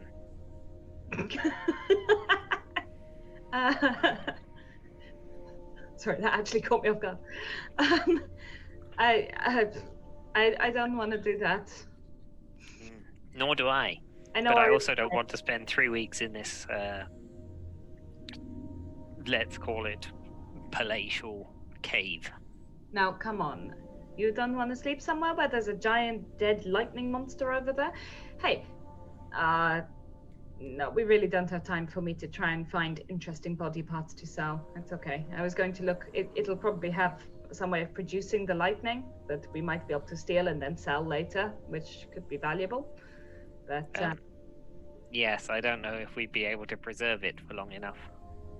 no, probably not. Not if we're going to spend 3 weeks, bimbling around in here. And I don't think sticking it in formaldehyde will have the same effect somehow. I don't know. I mean, we can try. Do you think it's worth it, or should we just forget it and go? I think we should probably carry on with our mission, such as it is. Fine. Come on, everyone who's healed up. Everyone. Come on, everybody, baby, do the conga. No, you can't control yourself any longer. Let's conquer into the Beholder Kingdom. Do you proceed into the Beholder Kingdom? Yeah, I'd like to go into the vestibule, please. Okay. So head in that direction. Okay. So, you make your way inside.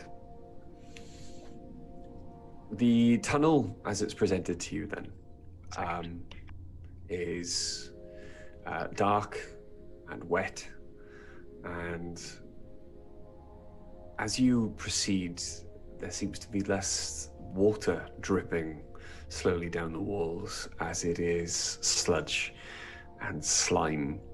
There is a foul, fetid smell in these tunnels of decay. An old musty smell, and it is foul to your nostrils. It is disgusting to you. The tunnel, though, is much longer than it appears on the map you have drawn. And as you continue down it, the tunnel gets thinner and thinner until it's only about 10 feet tall and wide. And the blackness ahead is solid outside of your 60 feet of dark vision. On that subject, have we been traveling for more than 8 hours today? Not quite yet. Just tell me when we have, because I have to renew Ace's dark vision. Mm-hmm. Okay. So far, I've written a note. It says drippy and gross. Okay. So, the first room you enter then widens out dramatically. It shoots out to maybe 50 feet across at its widest. The cabin is about 50 feet tall, and you can see maybe 60, 70 feet across there is another tunnel entrance. In the center is what appears to be a coiled, well, it's a chain, but it's stretched out in your direction for where the chain has been hammered into the floor in the center of the room. Okay.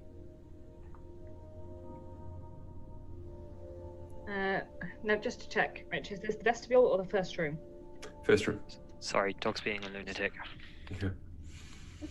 So in the first room you've walked in, it's about 70 feet long, 50 feet across. One before. It's this one. The one before. This one. Mm-hmm. Right. This one. Mm-hmm. Yep, I see it.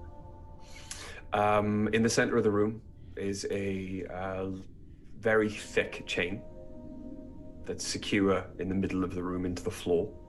It is stretched out, almost taut, in the direction that you have approached. But there is nothing on. There is nothing at this end. Roll me an investigation check. I can't have lost all my d20s. Oh, here it is. Investigation. Oh shit. Is a very solid 8. 8. There seems to be some kind of fleshy substance attached to a spike at this end of the chain, but that's pretty much all you're getting. Sepsis, So your superior dark vision? Oh, sure. What are we looking? Perception or are we looking investigation? Either. No, definitely better at investigation. So let's give it a natural 1. Okay. Cool.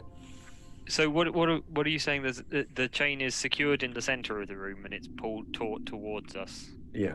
It's not connected to anything on our side. It's not quite taut, but you can imagine that it had been pulled taut in your direction before whatever was attached to this end of it broke free. So does it seem like maybe the Behir was chained up here? Having had enough close and personal look at the Behir, does not look like the same kind of flesh.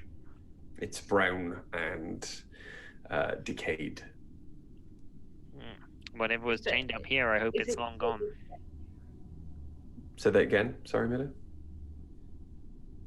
Is the flesh clearly deceased? Rotty? Yes. More like the zombie beholder that we fought before? Or like actually rotten? Yeah. It's like the beholder. Both, apparently. Can I use nature to examine it and see if I can see if it's exactly the same thing? Go for it. That's better. That's 19. Looking at the coloration and the texture on the amount of flesh that is left attached to the spike, and again, having seen the parts of the flesh that were blasted off the beholder that attacked you, you can see that it's effectively one and the same. You didn't get a chance to see a hole anywhere in the beholder. You made some, but it was pretty much completely destroyed before you could have investigated the corpse to see whether it detached itself from this. You can surmise that as it was chasing the old man, maybe it pulled itself free. Rotten flesh doesn't hold a spike very well. Hopefully this is nothing for us to worry about. That's the kind of thing I like to say. I'm a positive person. Is there anything around the edges of the room to concern us before we start walking across it? Or was it just the plane with the dead blob on the end? Roll me a perception check. Okay. Now, if I were a many-eyed beastie, I don't think that I would lay traps in a room that contained a guard zombie. Depends how much you care about the guard zombie. 15. 15. As you're looking around the walls are pretty bare, apart from some darker patches. But as you focus on then those darker patches, you realize that they're not dark natural formations in the stone. They appear to be almost like shadows of things that are no longer there. Some of them humanoid, some of them not. But they seem to be permanent shadow or silhouettes etched into the stone, with scorch marks around them. I think we might be okay, and what was here previously is gone. Look, and I'll point to the wall and show the mark that there used to be something there. Can I see anything that caused the fire just before we start stepping anywhere? Like the direction the flames came from, or anything that might cause fire? There is nothing with what you can see flammable in this room. I'm going to start walking across the room. You can roll an Arcana check if you want to. Yes, please. Thank you. Thank you. You are a good and gracious God. Yes. That's 26. With a start of realization, you look at Sepsis, slightly worried that just maybe an hour before this could have been Sepsis, or at least his silhouette or shadow on the wall of the cave you first entered before you got to the crossroads. This is possibly the remnants of a humanoid form being hit by a disintegration ray. Okay. Hey. And as you study it more, you can see how a lot of the forms are in kind of action poses, as if they are running or crouching as they were hit. So what I've established is that old man was fucking lucky. Perhaps. Not perhaps. Look, that one was still running when it got zoomed. Well, this presumes that his story was true and that he did run through here and that he was escaping, and that he's not a plant that's been sent to infiltrate and sabotage the city of Felder. I guess we'll find out in 3 weeks. Or not. Or not, as the case may be. Optimistic, Sepsis. And I'm going to start walking across the room on the basis I can't see anything else dangerous. Nah. And you walk across the room. You eventually get to the opening of the opposite tunnel, and you start to make your way through. Sepsis will walk across the room, being as close as possible to where Dice has stepped at all times. Okay. And Oriana and Ace will probably follow less cautiously. Just imagine you were walking through this room. Look, we have Not quite like that, but we have been fucking burned before, okay? I think it is fair to assume that the trap in this room is the thing that has escaped it. Yeah, I know. Forgive me for being paranoid, but I've never been in an enemy creature's lair before, and I kind of want to live through the experience. this room is very fun for me because it reminds me very strongly of the chomps from Super Mario 64. That's exactly what I was thinking of on the table. That is exactly what I was picturing when I designed this room in my head. I can hear the sound the chomp makes as it like pulls the chain free and goes running off after something. Okay. As you enter the second tunnel, then, everyone roll me a perception check. Okay. I know where we are on the map. You are on alert, I'm assuming. Oh, I rolled a 19. 22. Sake. Well, you can't see because... Yeah. What are my goddamn dice rolls today? The best I rolled was a 17 out of those. We will take my 23. Okay. Who rolled the 17? Oriana. Okay, so Oriana and Dice. There is nothing you can see then for at least 60 feet ahead. Sepsis, you can see nothing either. However, your ears prick up. A what now? I think he probably means ears. Ah, right.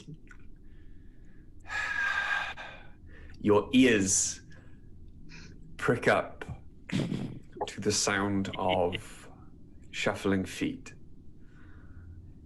and a groaning. It's quite far off in the distance. It echoes. You are getting a remnant of the sound as it echoes down the tunnel. It's nowhere near, but it is around. Hey, we should maybe be stealthier. There's something shuffling around, not near us, but ahead. I'm always in favor of not being found. Yeah, well, I'm taking a leaf out of your book, Sepsis. I'm going to try for stealth, please. I just looked at the Behir's stats instead of mine that I looked at after the fight. I was like, oh, stealth +7. No, I don't have that. Does Ace have advantage on? Oh no, it's the cloak, isn't it? It's not the boots. So it wouldn't be... No, we switched to the boots. Ace has a straight roll. Straight roll on stealth if it's to avoid being herded. A stealth roll from everyone then, please. I now have. Or as Bri would say, herd. Cured. I rolled a 20 and a 19 on my advantage. I'm so happy. So I got a 22. Fuck. Those are not good numbers. Okay, should I roll for people? No, I'm kidding. I'm rolling so many dice today. I did roll a natural 20 to kill the Behir. You did. Did. Don't know. Let's all take a moment to remember the natural 20. So Sepsis rolled a 16 on stealth. Mm-hmm. Oriana rolled a... Oh, apparently Oriana has advantage. Oh no, that's a Cloak of Elvenkind. Never mind. So Oriana rolled an 8. Yep. And Ace, very healthy, 7. Okay. So, you carry on down the corridor. Clang, clang, clang, clang, clang. It's not quite that loud. There are a few kicked stones that rattle off down the corridor ahead of you. But the sound does not get closer, does not increase, it's not joined by any others. So you carry on down the tunnel. Eventually the tunnel does start to widen out again. If you can go by your map, you would assume you are in the second room. Okay, stop. This is one of the rooms the old man said may have pits and traps and stuff. We should be really, really super careful here. Good idea. Everyone should look and see if they can find anything that would be dangerous. Guys, small out of character moment for me. Look at him, he's so precious, he's sleeping. And 3 seconds ago, he was driving you nuts. Yeah, he really do go from driving me nuts to the most perfect pure baby, just like that. That's his favourite thing to do. Oh, he loves you. You can't possibly have been annoyed with me. Look at how cute I am. I'm sleeping in a little circle. That's how Rich feels about me. I rolled a 6 on investigation. 6 on investigation, okay. As far as you can tell, the floor seems pretty solid. It is littered with stalagmites. The ceiling above, maybe 40 feet above you, is littered with stalactites. Sebs just turns around and walks back out. Nope, there's a roper in there. I know there's a fucking roper in there. I'm not going in there. I'm more concerned about spike traps. Can you ask Creature to see if he can find any? Or any dangers or anything? Because I can't see shit in this dark. It's worth a look. What I will say is that Creature isn't the best at that. Well, what about you then? You've got really good night vision, dark vision. I'd be happy to have a look. See what you can see. Bam! 9. You didn't roll better than I did. No, I did not. Okay. I don't see anything. I'm pretty sure it's perfectly safe. There's no ropers. Yeah, I'm pretty sure it's safe too. Which Woohoo! my out of character heart. Let's stroll blithely across the room while whistling. I'm going to start walking carefully across the room, but I'm really trying to keep my eye out for any traps. Okay. So you're just going to walk across the room? Yeah, I can't see anything. The further across the room you get, then the more detail of the opposite walls come into focus. You can see that there are 2 exits. One at the far end of the room, another to your right. Dice, which of those exits should we take? Okay, so the one at the far end of the room, according to this,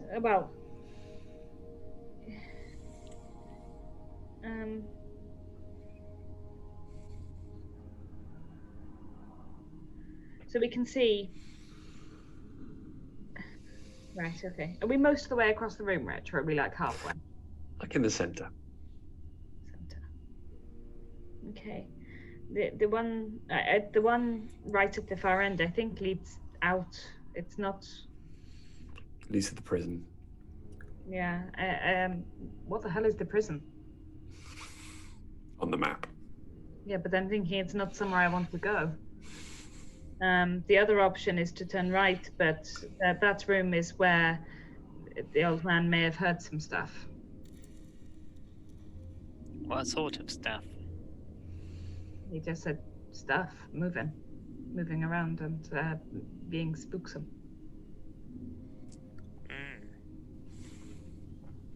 These are kind of our options, though. We either go to the prison, which we could do, but I don't actually see a way back out of the prison. I don't think the old man knew. The other option is to go right and into the room where things were maybe moving, and we find out. The prison doesn't seem super safe. Wouldn't prisons normally be guarded? Normally, yeah. I can try and... I don't know what to do for the best here. I think it's almost better when you don't have some idea of what might be ahead, because then you can just blindly stroll in and hope for the best. I don't think prison's going to help us get where we need to be, so I think our best bet is to try and be stealthy and find out what is in the room. I could always send Worm ahead into the next room. Oh, good idea. Maybe one can find out what's in there and see if it's anything that's really dangerous. Yes. Okay, I'm gonna Worm's gonna turn into an invisible spider and scutter along the walls of this room and go down the right-hand tunnel. Okay. Keep an eye on me. I'm going to watch through creature's vision, and I won't be able to see what's going on. Me and Ace will stand guard either side of Sepsis. As Worm turns the corner, then he does see stairs that start to ascend quite steeply. Roll me a stealth check for Worm, with advantage, obviously, because he's invisible. Yeah.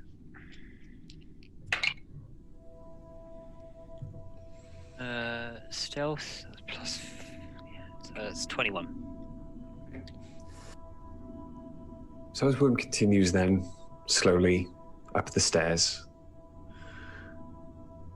it doesn't take a perception roll to hear much louder shuffling, thudding noises, and a cacophony of groans.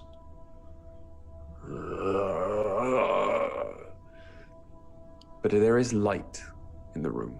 The closer he gets, the brighter the tunnel becomes.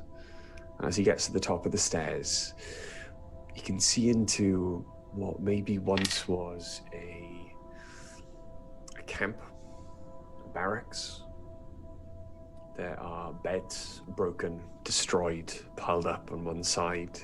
There are the dying remnants of a large campfire, still just giving off a little bit of light.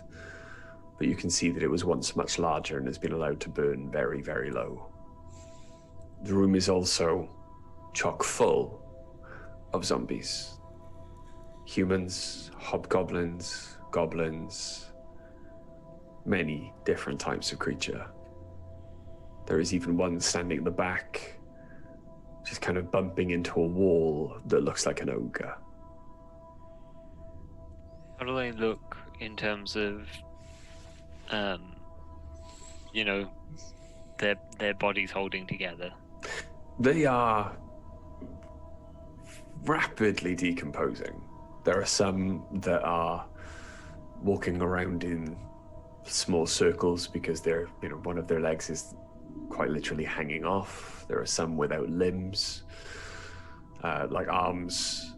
There are some that have no eyes and it's just staring blindly as they move their head back and forth, possibly listening for something.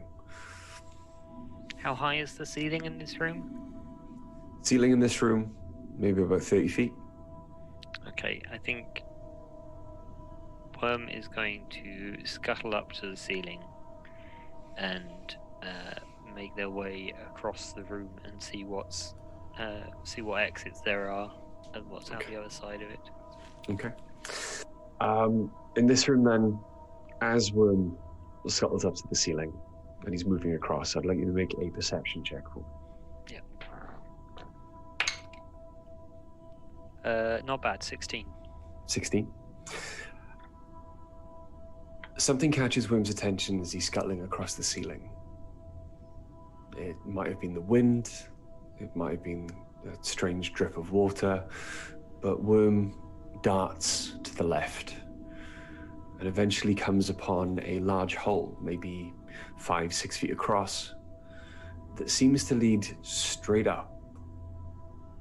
And he can see a light above, quite far, maybe another 100 feet.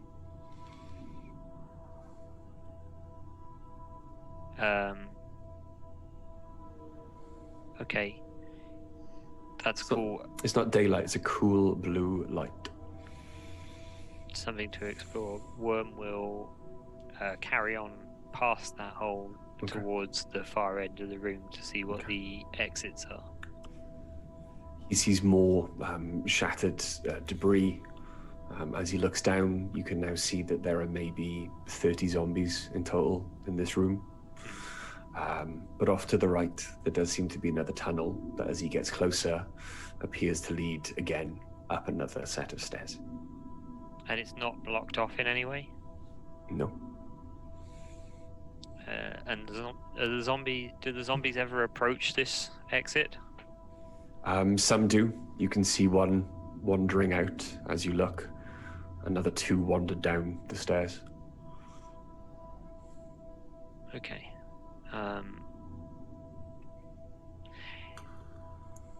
I'm gonna leave Worm there for a moment and speak to Dice. Just say. So what I'm seeing, there is in that room, there is quite a large cohort of zombies. Yeah, a rather substantial amount of them. But there's also a hole in the ceiling that seems to lead to a tunnel going up. There's light coming from the top. Where I assume I don't have the holes in the ceiling on my map, which I didn't think I did. That's fine. Is it worth looking through the hole in the ceiling to see where it leads to? Yes, but I'm also thinking perhaps we can perhaps it would be better to outwit these zombies rather than to try and fight them. Okay.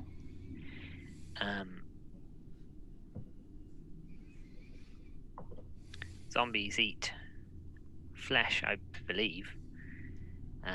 Perhaps we could have Worm could take the bag of holding with some of the Behir flesh in and distract them by throwing it around the room. Maybe there'd be some sort of feeding event that we could use to sneak past them. And then out of the exit or up the hole? I don't know what's up the hole. Perhaps I should send Worm up to look.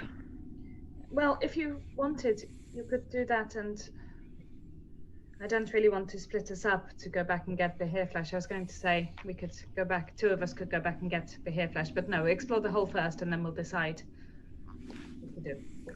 I'll send Worm up the ceiling hole. It just sounds dirty no matter what you do. Send him up the ceiling hole. Okay. I'll go and water the old man. It takes a while then. It's quite slick, the walls of this tunnel, but it is almost straight up. There's a very slight gradient to it.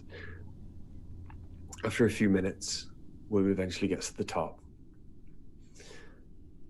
Peeks out. Can you roll me a stealth check, please? Advantage? Mm-hmm. No, it turns out 8. 8. Okay. There is, above here, it is in stark contrast to the rooms and the rough caverns you've seen so far. Even as Worm was approaching, it seemed that the lip of this tunnel was quite different, as it seemed almost perfectly circular. And now, as Worm kind of steps out of the tunnel in his spider form, realizes why. It was a paved hole, like a drain. or possibly something to throw offerings or food down. For want of a better word, Worm is currently standing on what appears to be a very strangely shaped cathedral. There are pillars propping up the ceiling above. There is a glittering ceiling made of what appears to be, from this distance, coin that's been hammered and worked into the stone. All of the floor around it is marble. There is a large mosaic, but from this angle, Worm can't really tell what the mosaic is. And the room seems to be empty.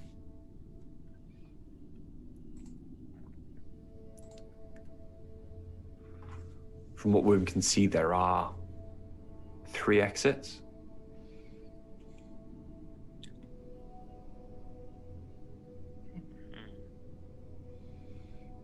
Roll a perception check for Worm. Yeah. 5. Nothing else of value in the room. Apart from, in the middle, there does seem to be a pedestal with candles ringing it. But it's strange because the only thing that's on the pedestal or the altar, now that he looks at it, is a leather sack. Small leather bag. Rich, I know I can't see what Worm's seeing, but just for my brain's working out what Worm can see. How high up in the air is the hole? Or is it the holes in the floor? Yeah, how high up is it in the air in the zombie place?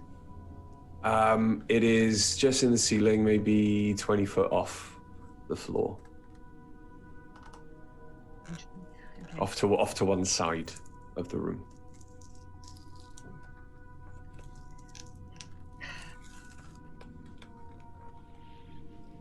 Does sepsis come back, or are you still with Worm? The dog correctly using bed. He's very bad at this. Yeah. Yeah, I'll come back into Sepsis' head. It seems to be some sort of church, or I don't know, place of worship. There's a creepy altar surrounded by candles with a sack on it. Does this sound like any part of the map I have in front of me, Rich? I'll describe the room as best I can. You're muted, You're Rich. muted. It does sound like what Sepsis is seeing is potentially the central gallery. Okay, so from my map and from what you've said, that could be a really useful place to get us to, because it gets us slightly closer to our goal. But I don't know how to get across the room with the zombies and then get 20 foot up a wall. I can do it, but Fives can't. I just Rihanna can fly, but I don't think she could fly up that tunnel. It's too narrow for her wingspan. Also, not really to carry. We'd have to get ASAP and Fives up, even if we drop a rope. I'm thinking of the amount of time to get all the people up through the hole in the roof before the zombies are done eating the Behir flesh. Even if we ditch it. But the only way is through that room. So the 2 options are to go up through the hole, which would definitely be quicker and get us closer to our goal and would cut off at least 1 room, I think, that we would have to go through.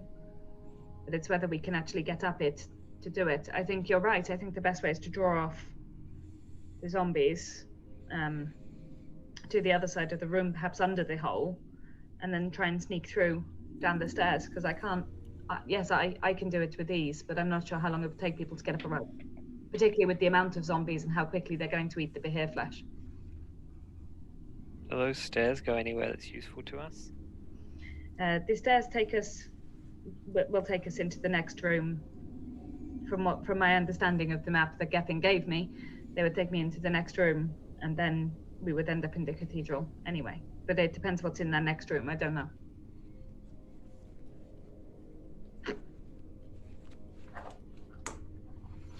In the gallery. There may well be more zombies in the next room. Some were going up and down the stairs. So if they're wandering through, that doesn't help us either. But how do we get... How many people? Five people. Up. Well, I can climb up very, very... In fact, I don't even need them distracted. I can just climb across the ceiling and straight up the hole and drop a rope down. But I don't know how to get fives can climb, and so can Ace, and so can... You I think, can float? To a degree. It's costly. I could, theoretically, if I had somewhere to sleep for about 8 hours, I could get one other person straight up the hole in the roof and levitate them up and spider climb myself.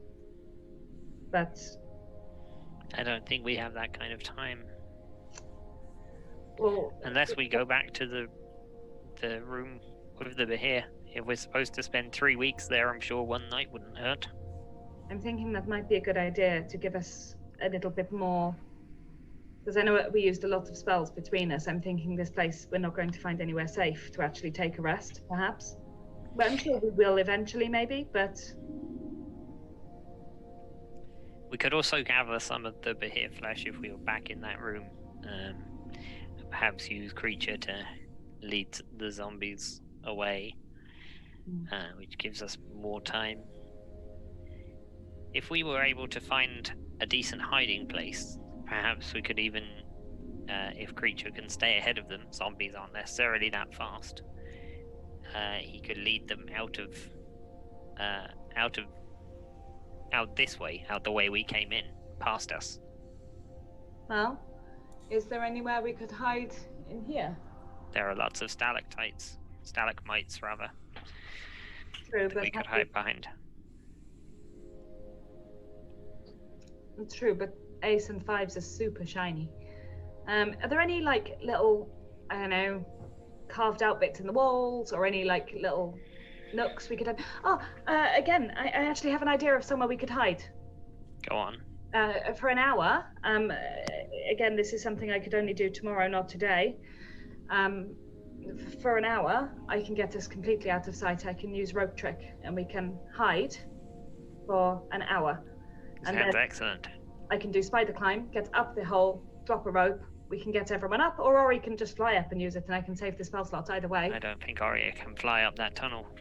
Wouldn't be able to use her wings.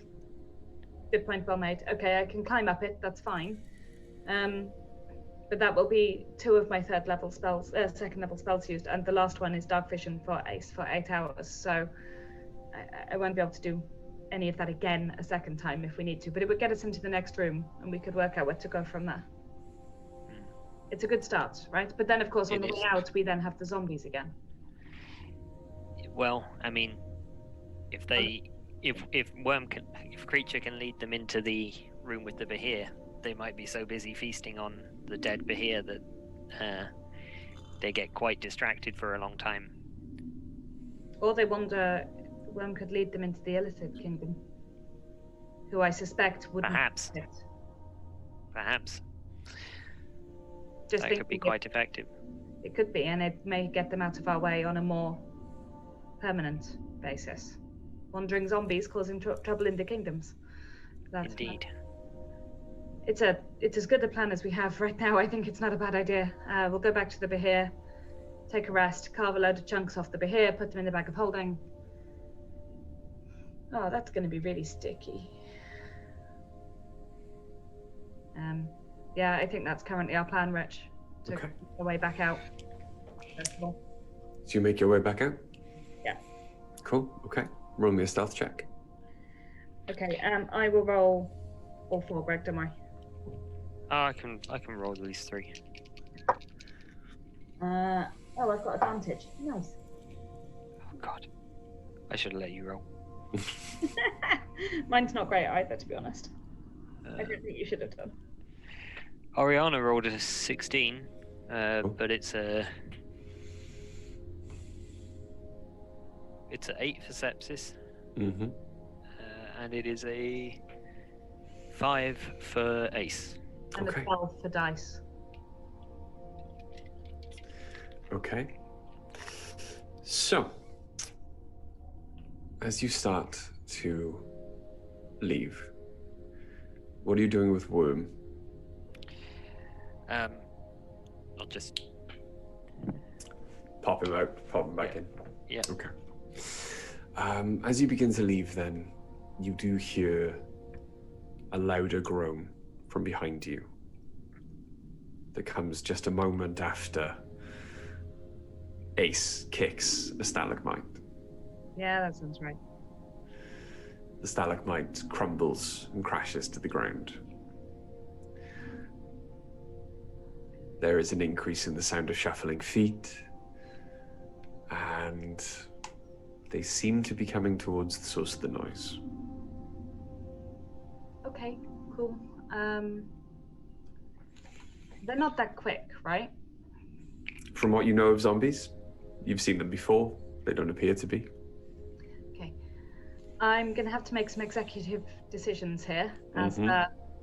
the sole player.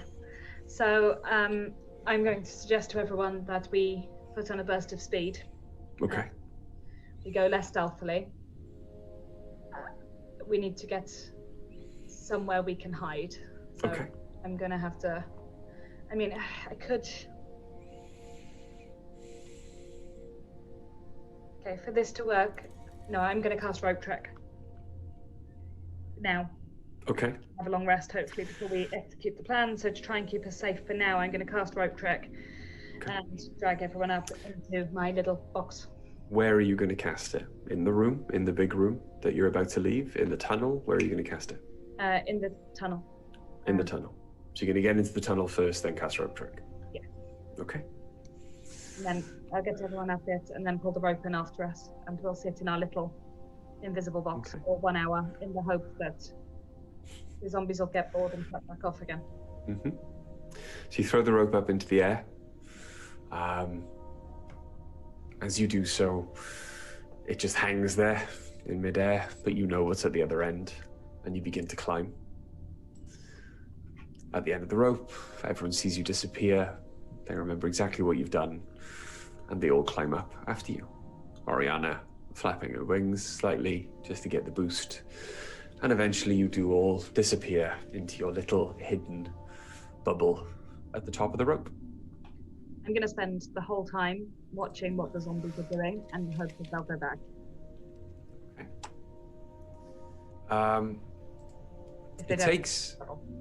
It takes a few minutes then for anything to actually happen. But eventually, after a few minutes passes and the shuffling gets louder and louder, you do see a horde of 30, 40 zombies just spill down the stairs and into the room that you've just vacated. They spread out all across the room. And the first thing you see is that they are all centering on the source of the sound. But as they all move across en masse, you see a couple of them completely disappear out of the way, as if they've just been sucked into the floor. Others follow suit until there are maybe only 30 left. But as they disperse more, you can now see large pits in the floor that have opened up around the sides of the floor. The noise is almost deafening now with the groaning of the zombies as they approach. But they do seem to be staying in that room. They're not going back. Not at the moment. Are you going to wait and see?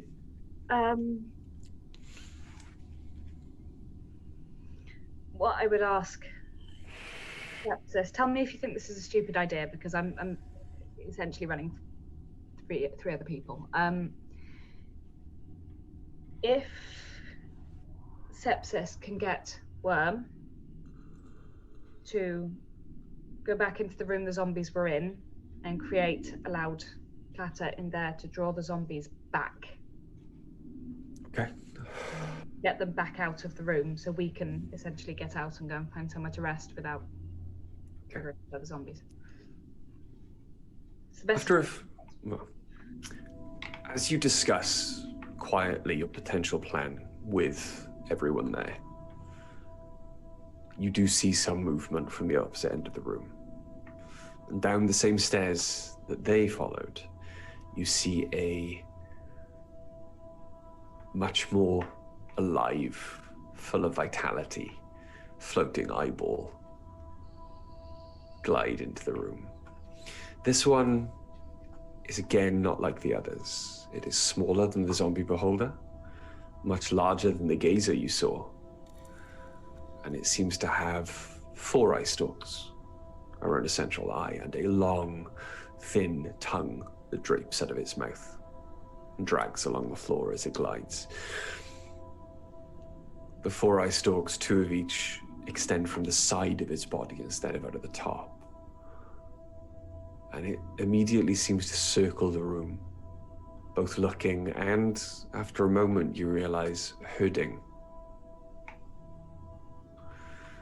You do notice one of its eyes flashes forward and a red ray flies out of it and takes a leg off a zombie that was straying out of the herd. The zombie falls and immediately starts clawing its way back towards the stairs, following the rest of the zombies. And as a spectator then, as you know that this is, starts to move all of the zombies back up the stairs, it turns to see you. But not you. It looks straight past you, straight down the tunnel, before turning its back on you and moving back up the stairs once more. Do I get the impression that it knew something was there, or that something had been there? Or that it was just reacting to the sound of the zombies? I can insight check an eyeball if you like. Roll me an insight check on its behavior. Okay. I am tense. Oh, it's not awful. That's nice. What have I got on insight? +1, so 19. It was acting very much like a shepherd, or a sheepdog, effectively. The shepherd possibly being elsewhere, but it was acting seemingly under orders to keep order. It had been maybe 15 minutes in total before it turned up after the zombies piled into the room. So potentially that would be its response time if the zombies were acting in any way that they weren't expected to. Can I extrapolate from this that someone is actively watching the zombies? You are in a beholder layer. So, always Someone could potentially always be watching. Always watching. Okay. But at the moment, it did not seem to have seen you or be sure of anything being there, but it was herding the zombies back out.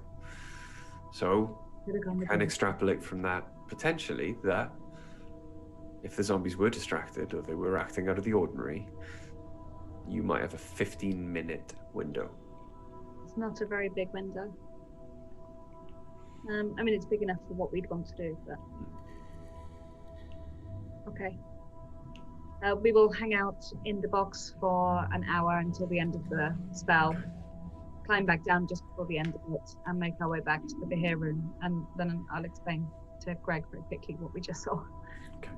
Okay. Did you catch it, or were you not watching? No, sorry, I couldn't get the signal. So the zombies heard Ace and came down to find out what had happened. They followed the sound. Nice. I cast Rope Trek in the corridor and stuff into it. A lot of the zombies then came down into the room and triggered a load of traps, I think, Rich. But they didn't get hurt by them. They just milled around by them. I think some of them may have ended up on some of them. You can hear groaning. Some of them actually are actively still in the traps. Right. They've disappeared from sight down holes. We were right about the traps, so that's nice. Then a spectator, I think, a slightly bigger eyeball, came downstairs, herded the zombies back up, and took them back up. It took about 15 minutes for the spectator to get there, so from that we can extrapolate we would have a 15-minute window if we distracted the zombies before the spectator came down to find out what had happened. Where did the spectator come down from, did we see? The zombies. Same place? Yeah. Right.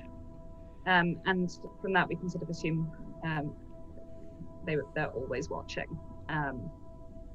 But there's got to be some trigger that triggered that spectator to come to the zombies. Otherwise, how would it have known? But could it be in the adjoining room though? Possibly, if it takes 15 minutes to be like really quiet in it, I don't like it.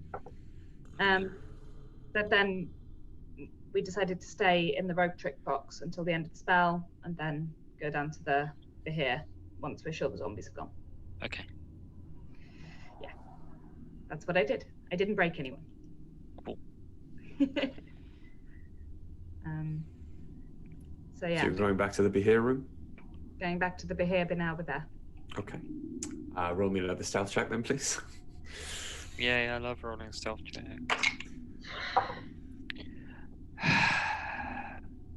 Oh my fucking Christ. Mm. I'm going to add Flash of Genius to make mine 8.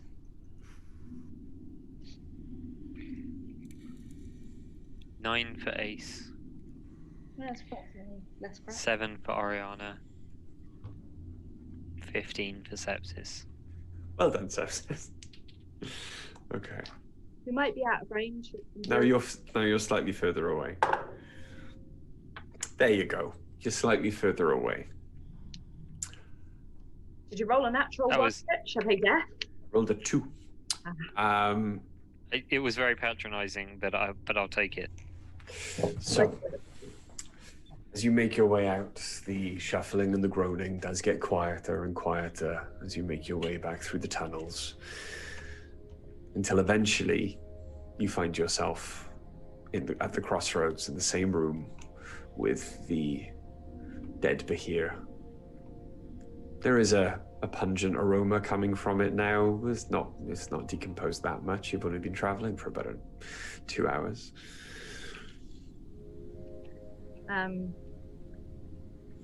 Is there anything around that looks threatening? Because I just don't trust anything at this point. Roll a perception check. I know it sounds paranoid, but it's not paranoid if you're actually in danger. 16. 16.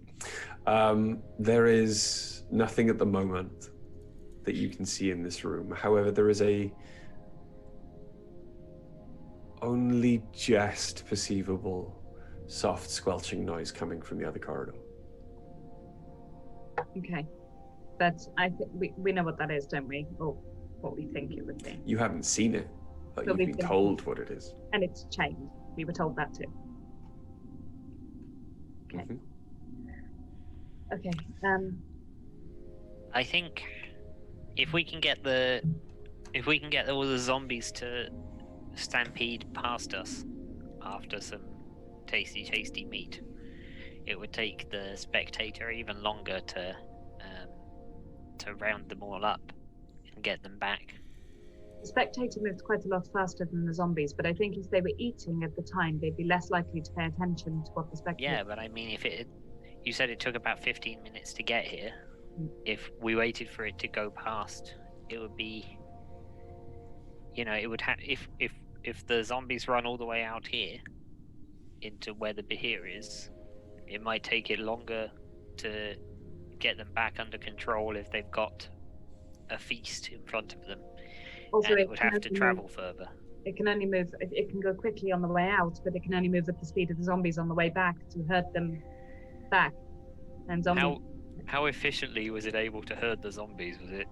Did it seem to have them completely under control, or was it like... No, it wasn't. The way, because you would have seen this, it wasn't a controlled thing. It wasn't telling them to do anything. It was circling around them like a sheepdog. Right. So that seems like it would take quite a long time, especially if they were distracted by food, and it has to herd them all the way up through the vestibule through the room with all the traps and Well, stalagmites. to get you did see, sorry, as well, that to get one of them to follow its commands, it had to blast its leg off with one of its eye stalks. So they're not completely Under control. under control. I think that the idea of concealing ourselves in the room with all the stalagmites and having the zombies stampede past us into the vestibule, into this anteroom, is a pretty smart play. I feel like it would buy us some real time. I think you're right, but to be able to do it, I have to sleep, and we've got to chop up this rotting carcass. We only need enough of it to get the Behir's attention. Don't forget, worm is only small. Creature is only small. Can't carry that much. A couple of chunks like this, so that it's yummy enough to be. Get him covered in gore, and give him some chunks of meat to hold. It should get the zombies' attention, I think. I think it probably would, and creature does move faster than the zombies, I hope. Did we get any impression of how fast the zombies were?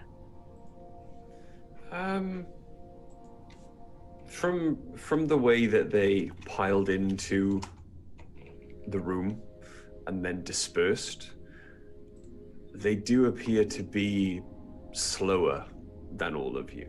Right. Maybe and worm is faster than us. You, for some reason in this fantasy world, you count in increments of 6 seconds, and they could move about 20 feet every 6 seconds. Okay. We do count intervals of 6 seconds. Well spotted.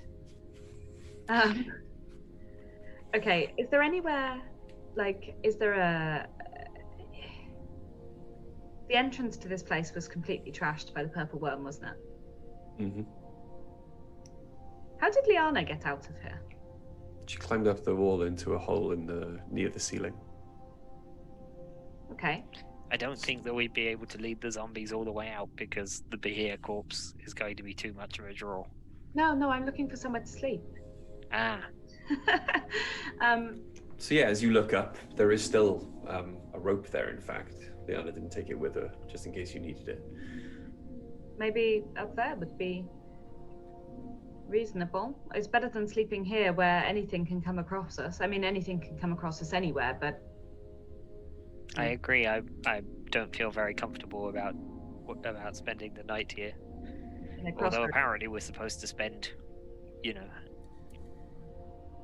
weeks here. Yeah, I don't know about that. We'll see what we end up doing. That seems like a really stupid idea.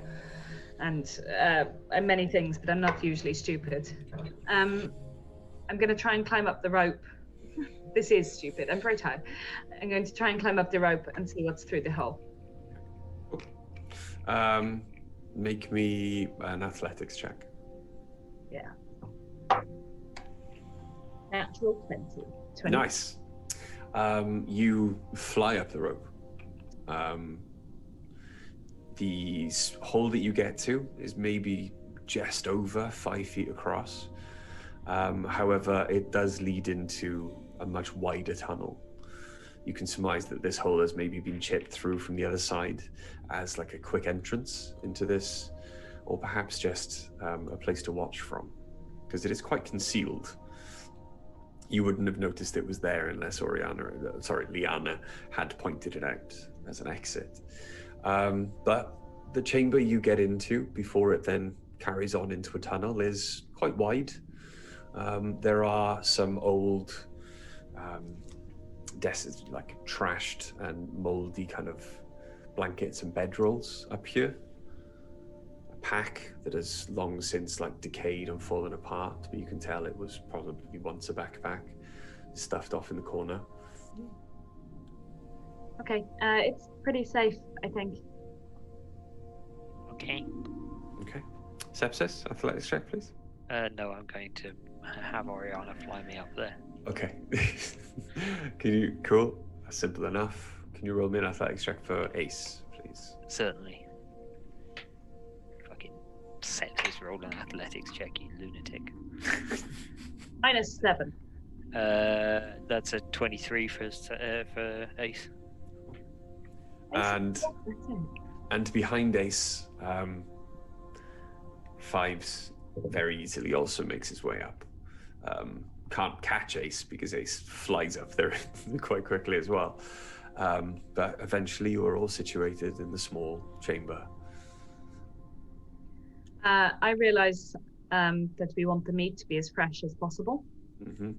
So I'm going to go back down and hack off some chunks of the Behir and put it into the bag of holding. Okay.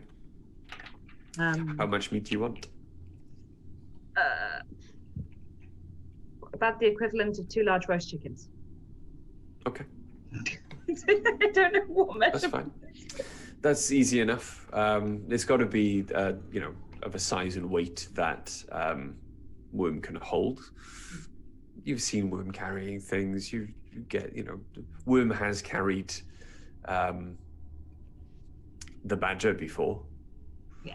Honey. So, you can imagine that something the size of a badger, a couple of big chunky slices, it would, Worm's going to be okay carrying them. I will hack it off. I'm not being overly dexterous or careful about this. I'm just hacking off chunks. That's and I'm fine. trying to make sure they're as bloody and gory and gross as possible. Yeah, I won't make you roll for about my that. hands. That's no problem. So you hack off a couple of sizable chunks of Behir. The skin is incredibly tough. And almost feels like rubber. It's a very, very strong, slippery kind of exterior. Not wet or dirty, it's just slippery and tough. But eventually you do get a couple of sizable chunks of Behir. Just out of interest, Worm's carrying capacity is 90 pounds. Cool. Yeah, there you go. But probably not with flying, I would have thought. Probably want to keep it fairly light. Yeah. But you do wonder as you walk away from the Behir, is, the Behir's skin, is that the reason it's immune to electricity? Yeah. On that basis, having noticed that, you said when I walk away, I'm not sure I would walk away from that, having realised that, because that seems like something that's going to be super valuable, and possibly worth holding on to. The skin to Behir? I want to skin the Behir, but I assume I took the meat from a hole we'd already made, but I'd like to skin as much. There's a big hole around the neck, the head area. Yeah. Yes. Yeah. I took it from there. Okay. I hear the Behir neck is is the best part. It's really good for stewing. Behir neck. If you want to skin it effectively, roll me a nature check. Okay. Right. I'm going to use this. This is the one that's given me 2 natural 20s tonight. So. Oh, no way. Can you even see that? I can. Yes. Actually, it looks like a 70 from you. Yeah. I rolled 74. Cool. Okay. It takes a while. Like I said, the skin is incredibly tough, and it takes a long time. But harkening back to the skills you learned in Nidum, as many different things were taught, you remember a lesson from the rangers of the town, and eventually, after maybe an hour, you do manage to almost completely, quite effectively skin the Behir. Okay. It is a buck ton of skin. It is very heavy. Yeah. It's just stuffing in the bag of holding. Yeah, Okay. I'm basically just going to rub it up and shove it into the bag like this. Like on the floor, like a sleeping bag. Yeah, I was gonna say, like when you're shoving a sleeping bag into the little container. It's the little Just bag it comes with. Stuff's that. Get in there, Jesus Christ. Okay. And eventually, after maybe another 10 minutes of struggling, after the hour it took you to skin the Behir, you are finally left with a bag of holding and no Behir skin. Thank fuck for that. Okay, I'm going to jiggle the bag noticing that it feels no heavier, and be delighted by this. And then I'm going to try. No, I'm going to grab an old tunic out of the bag, and I'm going to like scrub my hands off with it and clean it all off, and then I'm just going to put that on the bed, and then I'm going to climb up the rope because I am disgusting. Roll an I've got a athletics water check skin, for me. like washing it. I have to get the blood off. I don't want to smell tempting to the zombies. Same dice? Not bad. Okay. Athletics is 14. Okay. So you back up the rope. A bit more of a struggle than the first time, but you are tired after your exertion. And you do get to the top of the rope. Everyone just kind of looking at you, covered in Behir guts. Oh, I cleaned. Yeah. I sat and cleaned myself. Effectively. I don't know, you can make me roll for it if you want, but I was really trying to get as much off as possible and like use my water skin and like wash myself down because I don't want to stink of rotting Behir. Is there anything you would like to do before your long rest? No, I skinned a Behir, I'm good. I've done something useful today. Okay. And you all then settle down, leaving your faith in Fives, who does not sleep, and Ace's sword of warning to let you know if any danger approaches. You all eventually fall into a deep sleep. And to see whether that sleep is interrupted and anything horrific happens to you, and you all almost die again in a total party kill, people will have to tune in next week. Yes. So yeah, I think we'll end it there. Makes sense. Sorry for the disruptions today, guys. It's been a bit Yes. We apologize, it was a bit disjointed today, but you know, real life. Real life happens. Everyone has their off days. We carried on as best we could because this is the only time of the week that I get to see most of these wonderful people, or the faces of these including wonderful Amelia people. this week, because you've only seen because all you've seen this week has been Gith Yankee and Elves. No, I go on and breaks. Owlbear that you nearly got murdered by. I go on short 30-second breaks for the specific reason of going in and kissing her and reminding her that I still love her and I'm still here and what I look like. Yeah. But sometimes you eventually accidentally call her the name of one of your party members. If I start calling her Shadow Heart, there are going to be issues. I did the romance storyline earlier. We immediately woke up the next morning. She regrets everything. So I'm not playing a fantasy game anymore. I'm playing me, 18 to 25. But yeah, it's. Thank you for joining us. Thank you for coming along. I hope everyone watching enjoyed.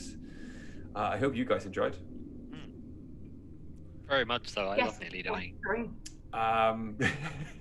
Well, you're alive now. You're alive now, and you might have all your hit points back at the beginning of the next session. All's well that ends well. Exactly. I actually do like nearly dying because it just gives it that extra element of fear that I really need in my life. Yeah. Well, according to Greg, that's what a good D&D game needs, and what was lacking from this one. So I'm glad I could accommodate based on Greg's advice. No, you're putting words in my mouth. I think that a good D&D campaign needs some fights like that. I don't think you have to have a deadly fight every session or anything. But it is nice to occasionally have that fight where you're like, well, this literally could be bad. Yeah. I've got no hit points. I especially like switching it up by occasionally throwing someone right from one encounter into another. I like it that. feels real mean, but I love it. I'm glad you guys enjoyed. Yeah. But yeah, anyone who hasn't already, I'm going to do it again. Anyone who hasn't already, please pop over to our YouTube. Hang on, because someone apparently said that they joined earlier. How many are we? I'm now just shouting at the chat. Oh my God, we are 5 away. We're 5 subscribers away from being able to change the horrendous YouTube URL. It is in the chat. Just get people to join, and then as soon as the URL changes, they can unsubscribe. I don't care. I just want to change it. I think everyone who is subscribed, looking at the list, but yes, please pop over to YouTube, catch up on the rest of this campaign, because my players are amazing and I love them all and I really enjoy telling the story for them. Snap. Shut up. Also, I just want to do another big shout out. You didn't actually get to see it, but I've got the room that Worms saw. I've got that prepped. So yeah, big shout out to Loki battle mats. Again, pretty much every single battle we have had in this entire campaign has been based on the wonderful, big and giant book of battle mats that they've had. I've just got volume 1 and 2. That's coming out very soon, and I'm waiting for Towns and Taverns to be delivered in November, hopefully right about the time that you guys actually eventually get the Underdark. But yeah, so go and check out Loki, Loke, Battle Mats on Twitter and Facebook, or if AD can chuck the link in the chat again, that'd be great, and give them some love. And you know, in any customer service emails you get from them or like conversations you have on Messenger, just tell them who sent you. But apart from that, catch us on our channel for twitch.tv/Dice of the Beholder this week, where I will eventually relinquish the PC at some point back to Amelia so she can continue playing the wonderfully creepy Control. I will continue to be playing Baldur's Gate 3, and tomorrow, if all goes well, I will be playing Star Wars Squadrons with Dice of the Beholder's #1 fan, first subscriber, all the way from Canada, Shane. So he will be available tomorrow, and we're going to try and get a game on Squadrons. Stu, we need you to. Are you guys going to pop my eardrums again by playing that haunting game? Yes, playing yes, we're going to play Phasmophobia at some point this week as well with Charlie, and hopefully actually find a ghost this time without not dying. quiet in my house last night. But we have a clip over on our channel of Charlie getting killed in Phasmophobia, and it is both the saddest and most alarming thing I have ever heard my friends say. You sounded so casual about it. I was trying to save her. Charlie was screaming and screaming and screaming, and Millie just goes, "Oh, Charlie's dead." But yeah, please check out the Phasmophobia VOD. It's quite funny watching all of us die we took turns. We each died in one house. Apart from that though, the main thing, please support this channel in particular, Heavyweight Gaming. AD does so much for the role-playing community, especially in the UK. It's insane, and he never really gets that much. I don't know, he needs more praise, more thanks, because his job is thankless and he is tireless in completing it. And yeah, as always, please support Heavyweight Gaming, because most nights of the week there's always some awesome tabletop role-playing game going on. All right, lad, let's not get emotional. Well, you're Northern, you don't know what emotion is. Rich does though. He's really, really soft. Yeah, I'm really, really soft. So yeah, apart from that, when you get to Rich's time of life, you start getting a bit more soft. And on that note, thank you very much for joining us. Please join us again next time. But as always, take care, stay safe, and we love you guys. Bye. Bye.